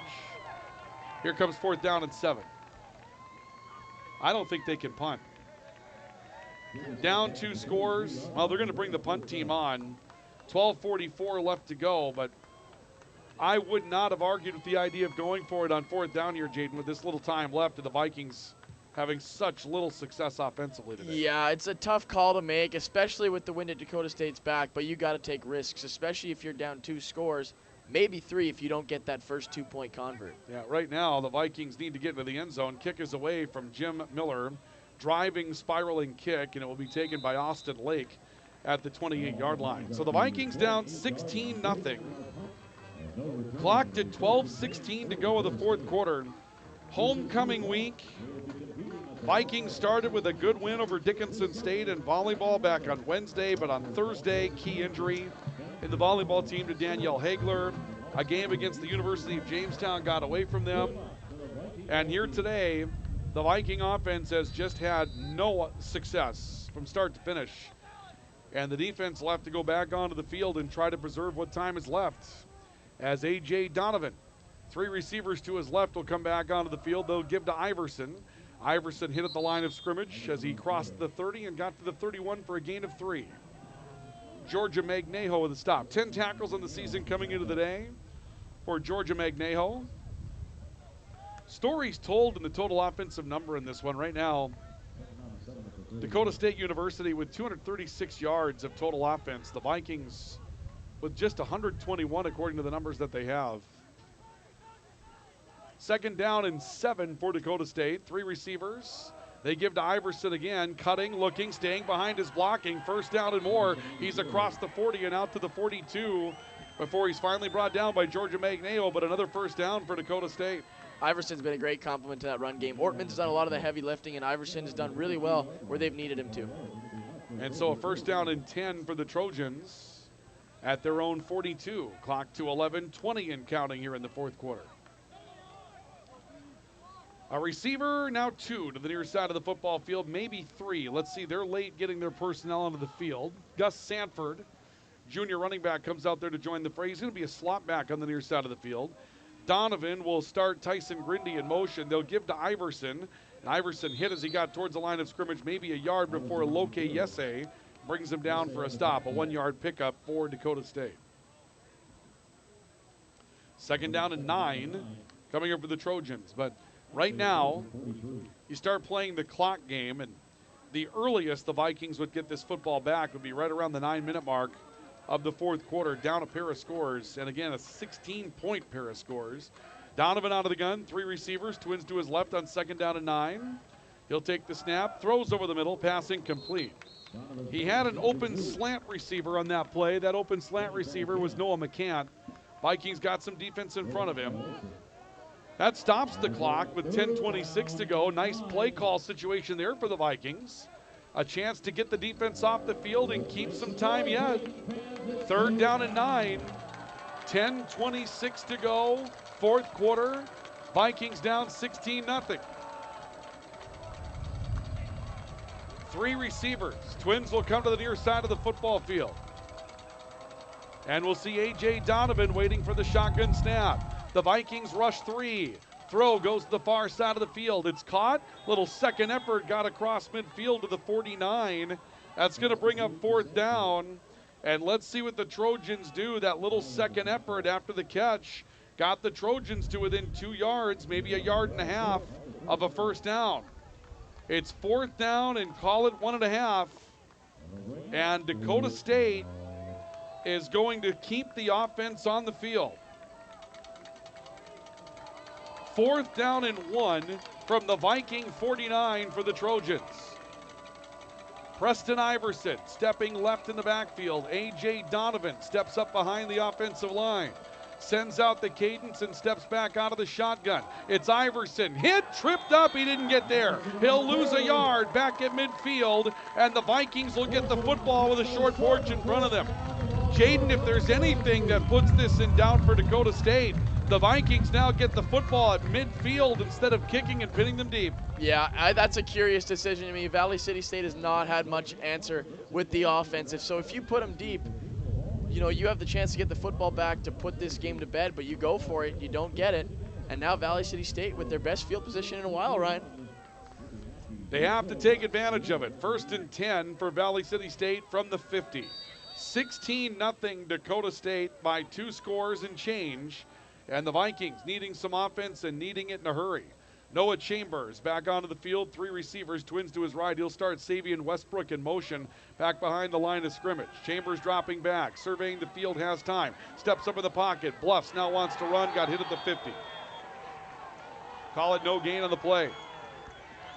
That's one of those where today, if Noah's feeling it, you just got to take off and run. You can't really, at some point when you decide to run, you got to start running and keep running. Yeah, maybe second guess himself a little bit there. Kind of got blasted just at the line of scrimmage, but just definitely trying to force things down this many scores. You still think, yeah, it's a 2-score game, but you have to be perfect on your 2-point attempts if you want it to be 2 scores. Trips to the right on second down and a long 9. Ball just ahead of midfield. Chambers takes the snap, now steps up in the pocket, throws over the middle, and nearly picked off.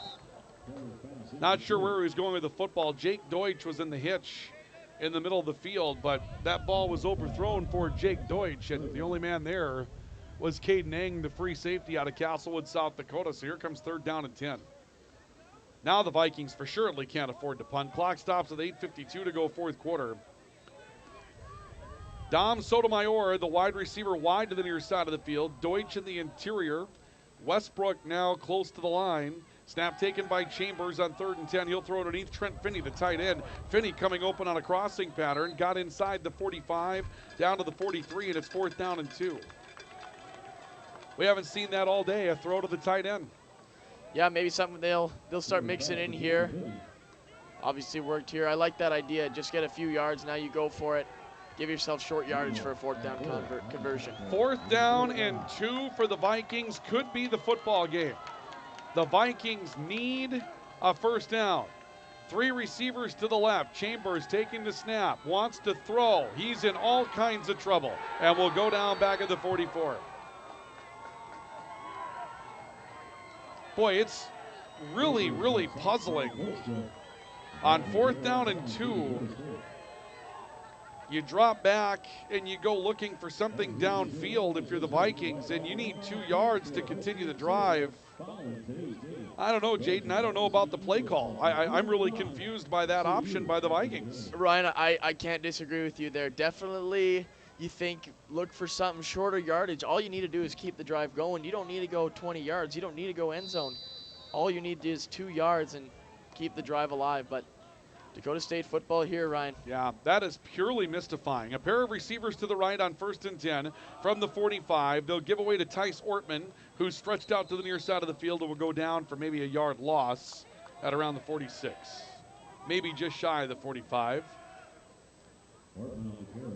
Still just absolutely confused by that play call a moment ago. And I don't know that we're getting any updated numbers as far as the Vikings are concerned offensively here from the live stats that they have here today. They still have the Vikings for 121 yards of total offense, and there's an injured Viking on the field as well.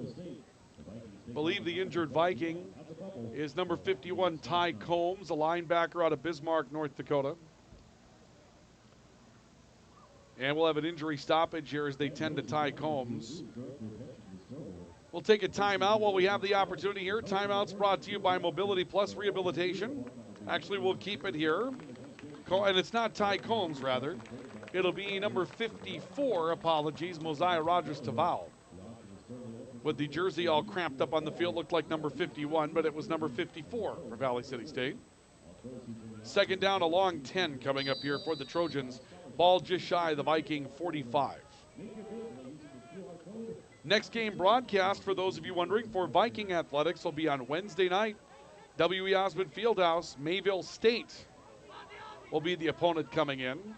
2nd down and 10. 3 receivers for the Trojans, twins to the right.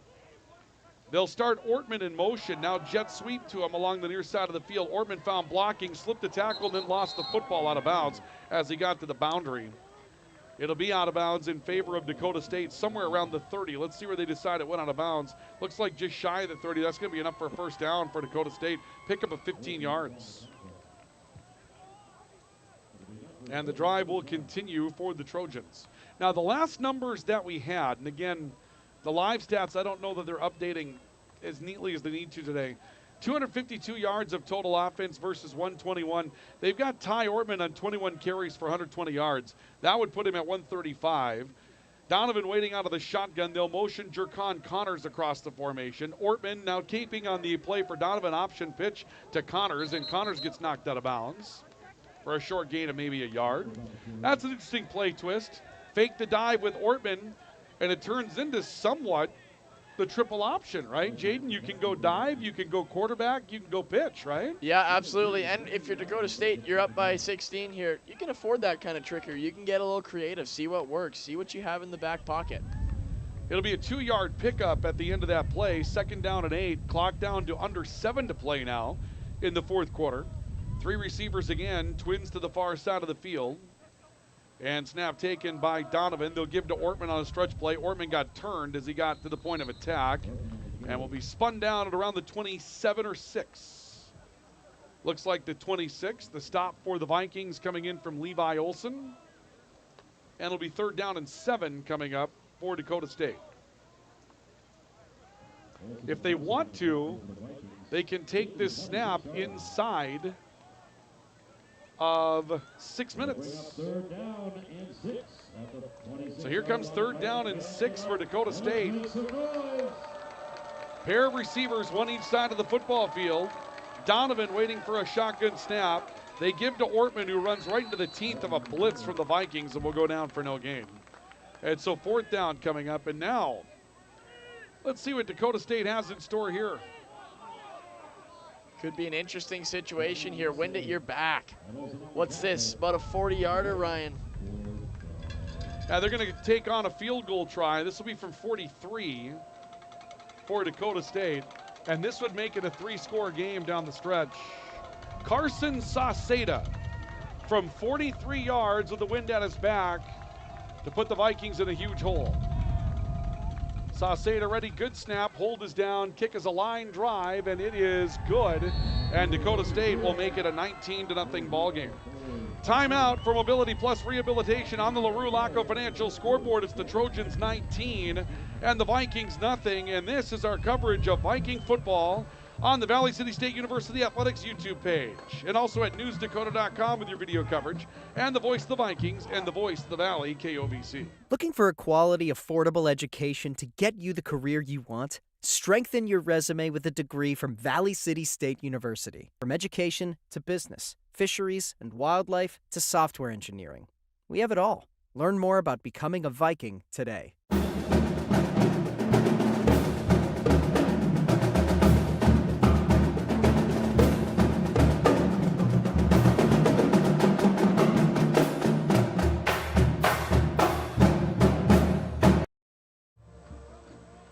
5:27 to go, fourth quarter, and the Vikings down by a score of 19-0 to Dakota State. Ryan Cunningham, Jaden Babiak with you here this afternoon for the second half of football from Locken Stadium and Shelley Ellig Field.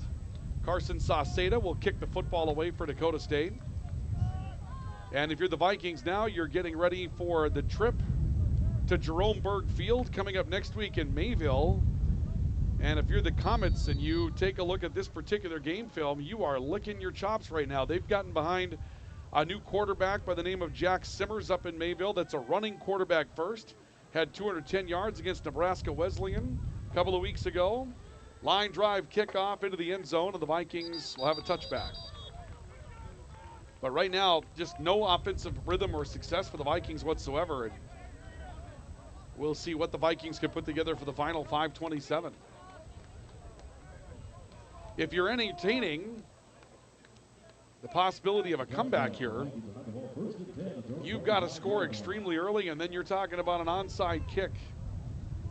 But right now, if you're Dakota State, I don't know what you'd fear from the Viking offense. I mean, you've seen about the entire playbook today. Lagarius Marshall's not on the field, so his time has been extremely limited as the running back today. Kayua Nishigaya comes in as the running back here. 3 receivers, trips to the right, and Noah Chambers waiting out of the shotgun on first down and 10. Play action, Chambers looking to his right, now looking middle, comes back to the right side, has Xavier Westbrook open, who makes a jumping catch at the 44 and steps out of bounds. It'll be a pickup of 19 yards. And the Vikings have a first down out towards midfield. So first and 10 for Valley City State at the 44 of the Trojans. And they'll get the clock started, although the clock took an extra second or so to get going there. That's good hometown clock management there. 4 receivers, 3 to the left on second down, or actually rather first down and 10. Chambers takes the shotgun snap again, dropping back, stepping over the pocket, hit as he throws, looking right side for Nishigaya, who makes a sliding catch along the boundary, and they'll say he caught the football at the 32-yard line. Well, that's maybe the best throw that Noah Chambers has had today. Back shoulder on Nishigaya along the boundary and found him in stride. Absolutely, placed it perfectly. And now, like you just said a moment ago, Ryan, things are falling into place. Things could get interesting here, but this Valley City State offense needs to continue doing what they just did. 33-yard line of Dakota State, first and 10 for the Vikings. 3 receivers to the left. Chambers looking over the middle, throws the slant to Jake Deutsch. Deutsch trying to make a cut to the outside, hit from behind as he got to the 25. And he'll be down for a gain of around 8 yards on the play. And it will be second down and 2 for the Vikings, 4.5 to go. Vikings need to hurry, putting some hurry up into it here. 4 receivers, 3 will come out to the right side. Deutsch is the wide man. Dom Sotomayor is the man to the far side of the football field. And Chambers waiting for a shotgun snap for Valley City State on second and call it 3. Chambers dropping back, throwing over the middle, pass caught. This is Mears up at the 20 for Dakota State, and that's enough for a first down, or of Dakota State, I should say. Pickup of around 6 yards, first and 10 for the Vikings. Clock to 4 minutes and running. Vikings down 19-0 on the LaRue Laco Financial scoreboard. 4 receivers with trips to the right. Nishigaya is the running back. Chambers a long look to the sideline. Time ticking away here. Down to 3:45 here as Chambers gets the team set. He'll take the snap, looking to his left first. Now rolls from pressure, hit in the backfield, and sacked again back at the 30-yard line.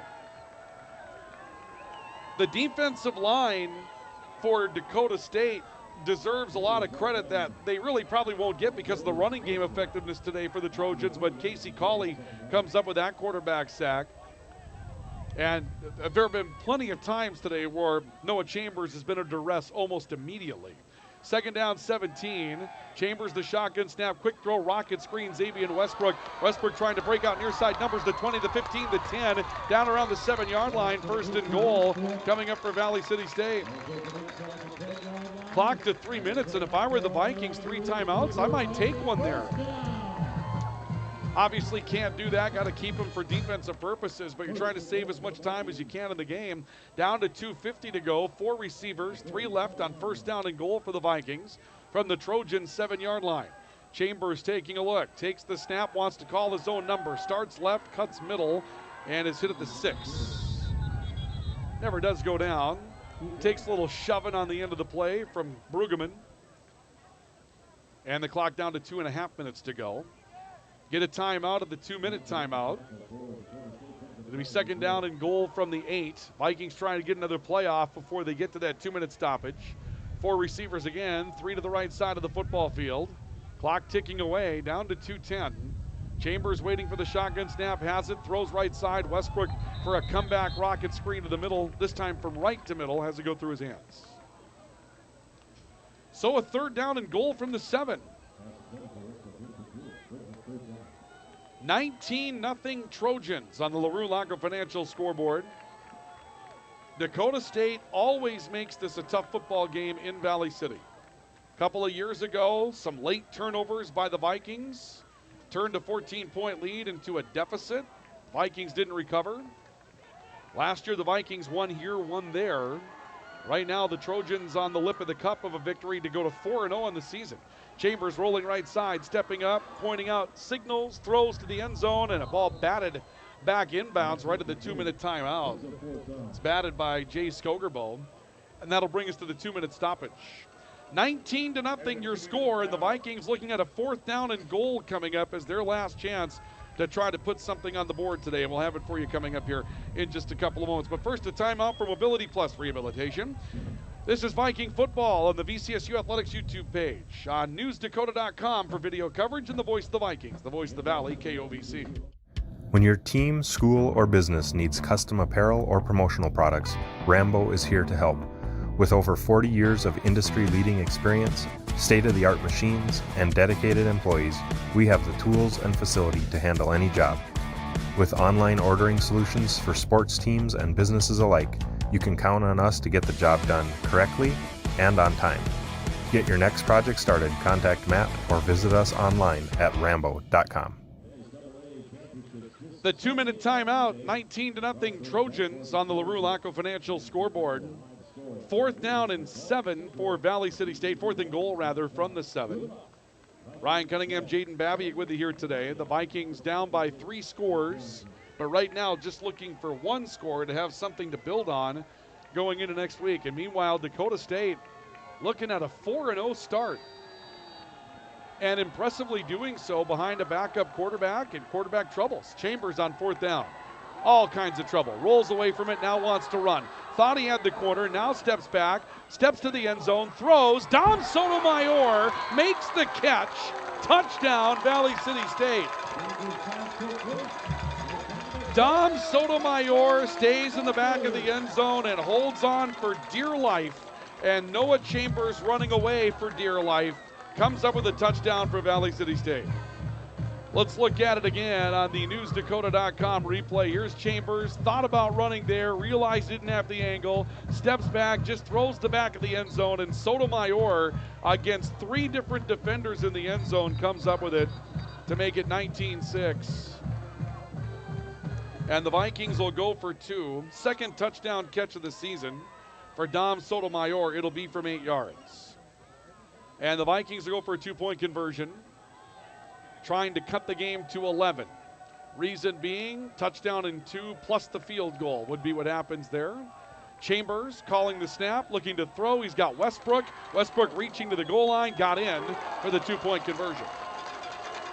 Xavier Westbrook reaching across the goal line, and that will make it a 19-8 ball game. So the Vikings are back within 11 with the clock down to a minute and 51 seconds. Now, for those of you that are on our YouTube channel today and you can see the scoreboard is not updated, not sure what's happened there. We rely on that information coming in from the press box, and we know the live stats have had a bit of a problem today as well, so we'll keep you up to date verbally here. It's 19-8 Vikings with officially 1:51 to go in the fourth quarter of football, and now onside kick, right? That's what it's going to take. Absolutely. It's going to take a little bit of a miracle here, a little bit of fortune the Vikings' way, but you don't really, you always hear the timeless saying in sports, it's not over until it's over, Ryan. That's certainly true.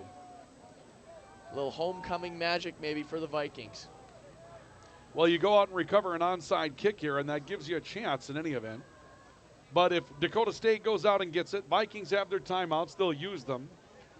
But Dakota State picks up a first down, and they're going back to Madison with a 4-0 record. And I'll tell you what, for the Dakota State fans that are out there today, this is going to be a signature type of win for this Dakota State coaching staff. Josh Anderson in his 16th season to come in here with basically a third quarterback, get behind a defense, get behind a running game, do it the old school blue collar way.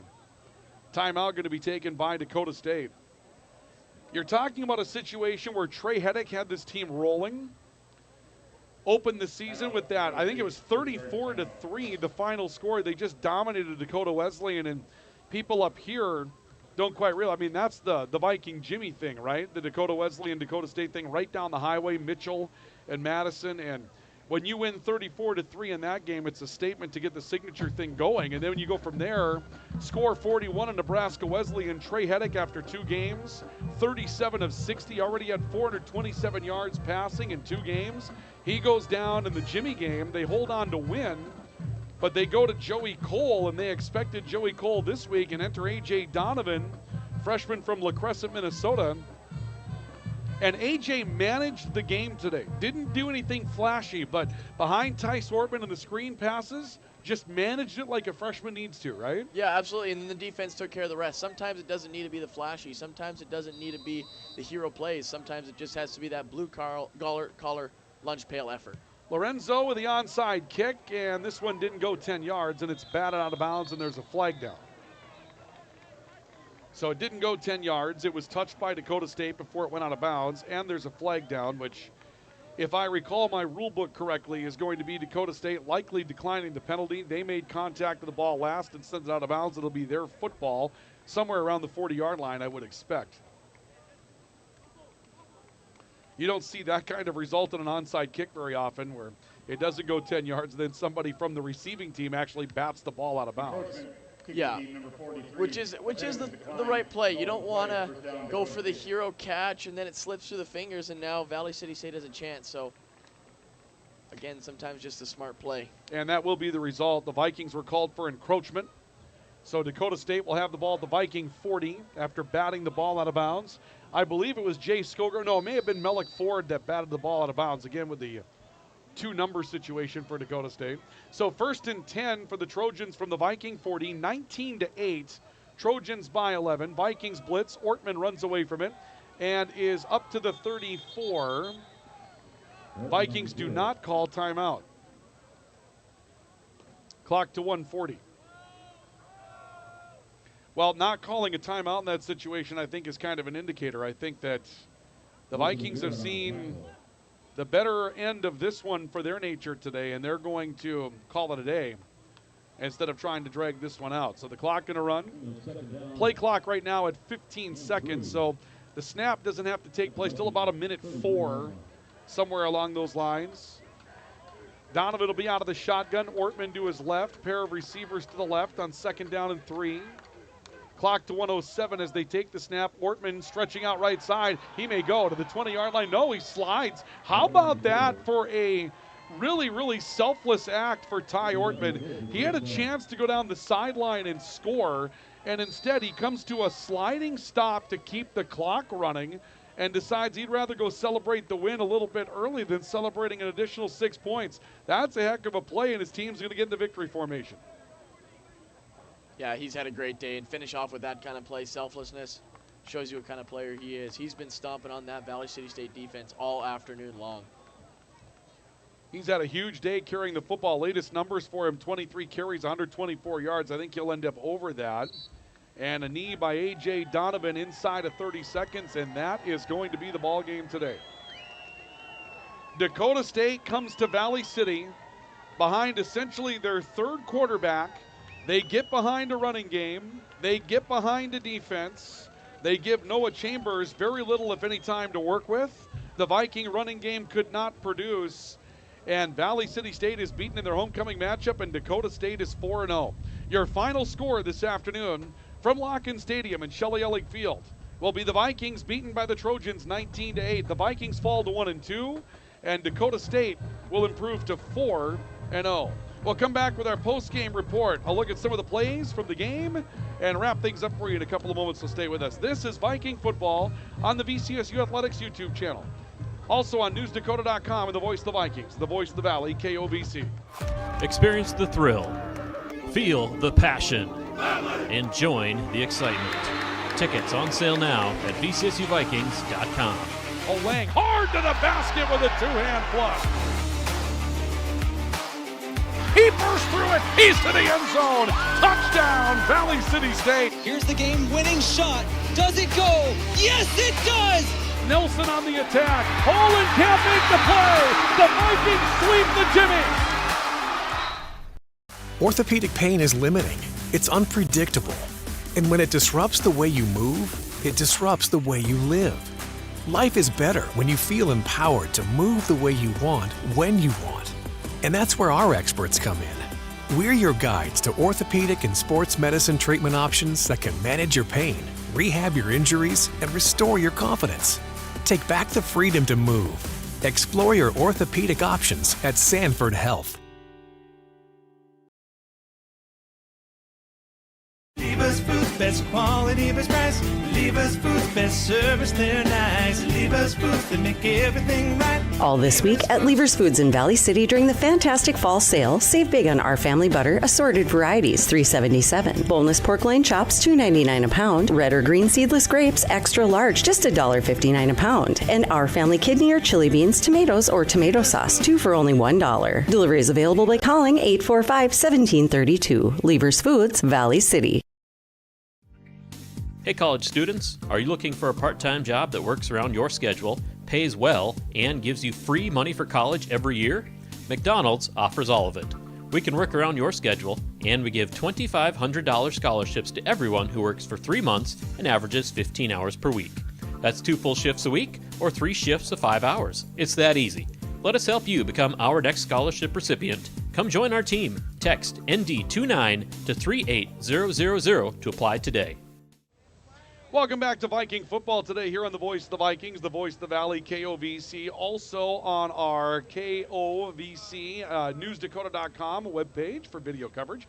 And also at the Valley City State University Athletics YouTube page today, where our final score in this matchup today will be Dakota State University 19 and Valley City State University 8. And with the win, Dakota State University improves their season to a mark of 4-0 now on the year. Big play today for Dakota State University to come up with something really special as they've been able to build a 4-0 start to this season. They're not 4-0 very often, so to come up with an effort like that is a big-time effort today for Dakota State University, and to be able to come in and do it with a backup quarterback is even more exceptional for Dakota State today. So a lot of things to celebrate today for Dakota State as they come up with a big win this afternoon and go to 4-0. Valley City State will fall to 1-2 on the season, and their next matchup is coming up down the road as they take on Mayville State. It's going to be a big rivalry game up at the Jerome Berg Field in Mayville, so a big one coming up next week. So we'll tell you more about that coming up as we continue along in our post-game report. Still ready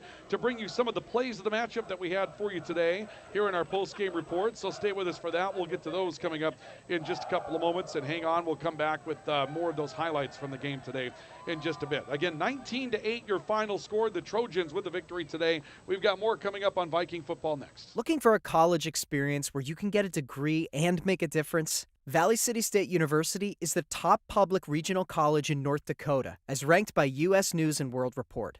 Visit today at vcsu.edu/visit.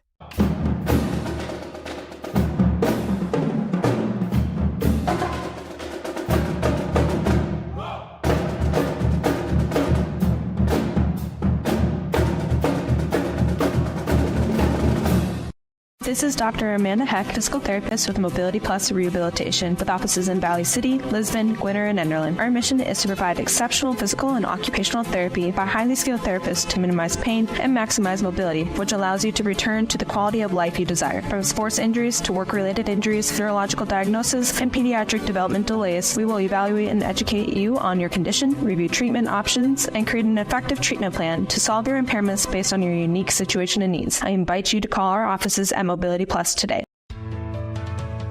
Are you on the right financial path? Are all your financial professionals on the same page? At LaRue Laco Financial, you can be assured that your investment professional and tax professional are working together. Call Ryan LaRue or Chase Carpenter at 701-845-6938. Securities offered through LPL Financial. Member FINRA, SIPC. Welcome back to our coverage of Viking football today. Again, the Vikings are beaten by Dakota State by a score of 19-8 this afternoon, and the Vikings will fall to 1-2 and get ready to go after Mayville State coming up next week. Waiting for the final numbers on this one, and we'll go through some of the plays that we had for you to get this thing started here today. And it was a very, very one-sided offensive effort today. The Viking defense tried to hang in there and make some things happen for Valley City State today, but in the long run, Dakota State's offense controls the tempo, and the Vikings come up empty on several offensive opportunities. Some of the plays going back to the first half. Gavin Gerhardt, Valley City native, making something happen with the interception and the interception return for the Vikings. That got things going in the right direction for Valley City State early defensively today. However, we'd see a steady diet of Tice Ortman all day long for Dakota State. Here's Ortman cutting back to the right on a long touchdown drive. First points to the board late in the second quarter, and the Vikings down by a score of 7-0. And then later, Valley City State coming up with a play on their own end, and you'll see Kaiua Nishigaya trying to break things out in the running game. This was one of the more positive plays for the Vikings in the opening half. Nishigaya gets down inside Dakota State territory, but the drive would stall out on an effort to go for it on fourth down for the Vikings, and Dakota State would drive from the 21 down the field, and they would come up with a touchdown pass near the end of the opening half with 8 seconds left to go. That made it 14-0 as the teams went to the locker room. Things would take a turn for the worse for the Vikings halfway through the third quarter. Jim Miller on to punt for the Vikings, snap over his head. Credit the kicker here for knowing what to do. That ball's deep in the end zone. He kicks it out of the back of the end zone for a safety to avoid taking any more damage from Dakota State. And then later, the Vikings trying to dial up some pressure down 13-0. And here's a big quarterback sack for the Vikings. A highlight play today coming in from Taryn Larson. Comes up with the pressure for the Vikings.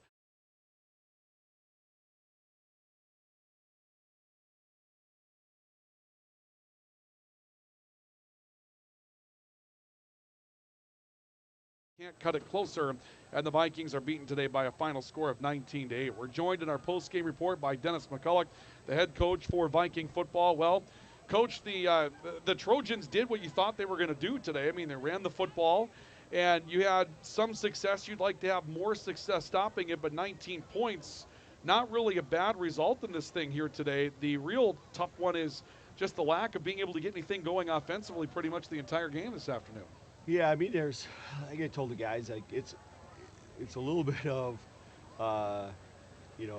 we're frustrated right now because, okay, what is the issue right now? What happened today? And you can't have all the answers right away. And they did a good job of coverage when you talk about offensively. When it felt like I hardly watched any offensive plays until the end, being done with the defense, trying to figure out what we're doing. But offensively, I just felt like we had some time. They were in good coverage. We couldn't find somebody open, right? And then they got pressure on us, and Noah's holding the ball. He's trying to make a play. And you're stressing to try to find a way instead of just throwing it away. Those are things we got to go back and fix and figure out, right? And where can we find some plays on offense and get some things going? And that's going to happen. I just told our guys, like, this can't be, we're into one game of the conference play, and now we got to go back and watch film. Defensively, we missed a lot of tackles. Give our chance to give the offense another chance by getting off the field. And we missed a lot of plays today. There's a lot of situational things defensively that we just didn't get done, and we didn't do very well. And part of that is they're a good team. They're a right. Ortman runs really hard. Our guys are there and in position and can't make a tackle on him. I mean, that's basic football. There's no training. There's no new call that we can make to make that happen. They did a great job of pass blocking our front four. And even when we're trying to bring pressure, they blocked us up. I mean, we did not get pressure on them. And a young quarterback, freshman guy they brought in, and we can't get some pressure on him. And you got to hand it to them, because we got what I would say four pretty good pass rushing dudes, and straight up block us, right? So we got to look at it. We got to figure it out. And I know once you start getting into and your things aren't going well, you get frustrated, and so guys overplay something or do something not what they're supposed to do, and then you create other issues. So that's where film's going to help us a little bit, and hopefully get it figured out. And like I said, you gotta hand it to them. They come up here, traveled up here on a homecoming day, and beat us, and soundly beat us. So I mean, that's hard to take, but in reality, that's what happened. So our chance is now to go back and watch film and figure out what are some opportunities for us as we move forward. Yeah, when you mentioned the lack of ability to get pressure on them, I mean, not only do you have four good pass rushers, but you brought some blitzes today with some pretty good linebackers as well, and it seemed like all that did was maybe make them make a different read, And then, of course, when you do that, Coach, that's that screen game that they used, right? You're bringing linebackers because you can't get pressure. It leaves the middle of the field open, and their freshman quarterback reads it and realizes it, right? Yeah, they did. I mean, they did a nice job with it. Again, we have a chance to watch some of it on the sideline and see some of it. But there are some pieces that we got to look at and figure out. And I hand it to them because they did. They what we thought we would be able to do and change up our stuff and things we were doing and still get pressure with the guys that we have, and they did a nice job with it. I mean, we had to start the second half, you have a kickoff that goes into the right. To hold them, and then we allow them opportunities to move the football. You're at the end of the first half with 2 minutes left in the game, or 2 minutes left in the half, and we let them go all the way down and score a touchdown. That can't happen. I mean, that's not how we're going to play at a high level and think we're going to be competitive in this league. And so those are things we have to look at and figure out, and and go back to work. And that's what we, like I said, bad things happen. Tough people stand up and brush it off and try to figure it out what went wrong, because it's not going to get any easier. And it tests every one of those guys today when you lose like this, right? They're not used to that. They're not used to that piece and how that feels. So it's going to test everybody, because there's a lot of, you doubt this, or I should be playing. You know how it goes. It's just any football team. It's the reality. We have to have confidence in ourselves, our coaching staff, and just respond to this situation. And we'll see how it's going to go next week. So I know that you're not on the offensive side of things, Coach, but where do you think we're at as far as the running back spot? Legarius Marshall was listed as the starter today, and very limited reps there. It almost seems like he might have an injury that he's nursing at this point. And you ended up with Kua, who's a really, really good running back in his own right, but Legarius has been so flashy at the beginning of the year, and then he just doesn't get a lot of touches today. Yeah, I to be honest with you, I can't answer that question. I agree with you. I mean, Legarius was, 2 weeks ago in Augsburg, I mean, he was the guy, right? And so there may have been something that he tweaked something that not up to par today. I did not get that information. I mean, the offensive staff didn't share that there was an issue with him. There was a reason that he wasn't, running. Like I said, it could have been multiple pieces that they had down why they had to make changes. Something happened, whatever it may have been. So, like I said, we're all going to go back and relook at this thing and get some answers to a lot of the question marks that we're going to have. So, and that's why you call me a coach, and all of us are coaches. We got to teach and understand and learn, And I know the crowd's just really disappointed in what they saw. I can understand. We've beaten Dakota State a lot, and we've had an opportunity to do that. But it's been competitive games, and we've come out in the end of this. So this is, they're a good team. They did a lot of things right today, and we got to figure out our answers to it and see if we can respond.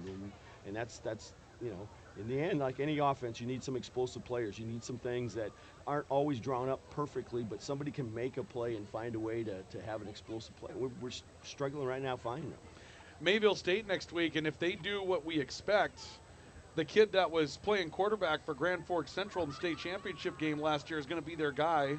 210 yards rushing against Wesleyan last weekend. And it's a quarterback that wants to run the football, right. And that presents its own level of challenges. The last time you saw that was Minot State, week number 1, right? That's right. Yeah, it won't get any easier. I mean, it's just not going to get easier for us. I mean, you can go down the list of teams that we're playing in our conference, and they're all solid and they're all good. And I mean, this is not going to get easier. We better figure it out and see, what we can do to get this team going and get the things that we were expecting to do. So, well, new week next week. We'll figure it out after this weekend, and then we'll see what we can get down up at Jeromeburg next week. Maybe we can wreck their homecoming. That's exactly right. That's exactly right. So, appreciate the coverage. Thank you, Coach. Appreciate it, Ryan. Dennis McCulloch joining us, the head coach of Viking football here today as the Vikings take a tough loss at the hands of Dakota State by a final score of 19-8. Final numbers on this one today for Dakota State. A.J. Donovan, 16 of 27, 148 yards, 1 touchdown, 1 pick. Tice Ortman is the man today for Dakota State. 27 carries, 136 yards. He had a touchdown to go along with that today as well. But A.J. Donovan and Tice Ortman combined for a really nice game today. For the Vikings, Noah Chambers, 13 of 20, 86 yards. Kaiua Nishigaya, 2 attempts for 39 to lead the rushing game today. But the Vikings, by the time you look at the team numbers on this one, it gets a little ugly. 308 yards total offense for Dakota State. The Vikings limited to 112 total yards here today, and 97 of that was through the air, which means that the running game was just almost non-existent today. 20 attempts today for the Vikings and 15 yards. Now, of course, 15 yards rushing includes the safety that was taken by Jim Miller and some things like that, the quarterback sacks as well. But for Valley City State, as far as the questions are concerned, in the backfield, again with Legarius Marshall showing such promise at the beginning of the year, for him to get so few attempts today, a little bit mystifying as to what went on there. So maybe an injury issue that we're not aware of as well. And it's surprising to hear that Coach McCulloch wouldn't be aware of that either, but that's just very limited opportunities for him in this matchup today. But Dakota State wins it. They're 4-0. Certainly reason for this Trojan football program to be excited as they go to essentially their third quarterback. And A.J. Donovan comes in, manages his business extremely well today. I mean, when you talk about a freshman quarterback, 16 of 27 for 148, only turns it over one time, and it didn't particularly hurt, and then found those screen games against an all-out blitz from the Vikings, and he led his team down the field with screen passes. Those are some things that freshmen don't do very often, and he did it extremely well today, and he led Dakota State to the victory in this matchup today. Again, the final score is 19-8 here today. And so with that, the Vikings get ready to go next weekend. They will go to Mayville State University. If memory serves, that is a 2 o'clock kickoff that will take place up at Jeromeburg Field. And the pregame report, we'll get it ready for you at about 1:30 from Mayville. So join us for that coming up next week. And we'll have that for you coming up next week here on the Voice of the Vikings, the Voice of the Valley, KOVC. And also stay tuned for further broadcast details regarding Viking volleyball coming up on Wednesday. We'll have that for you. And we'll have that for you on the live sports opportunity that we have for you as well with the VCSU Athletics YouTube stream and, of course, newsdakota.com. But today, not the Vikings' day in homecoming. Your final score from Shelley Ellig Field and Locken Stadium is the Trojans 19 and the Vikings 8. For those of you on the radio side, we'll hand it off to Fox News and get ready for an hour of programming. And for those of you on the video side, thank you for joining us today for Viking football.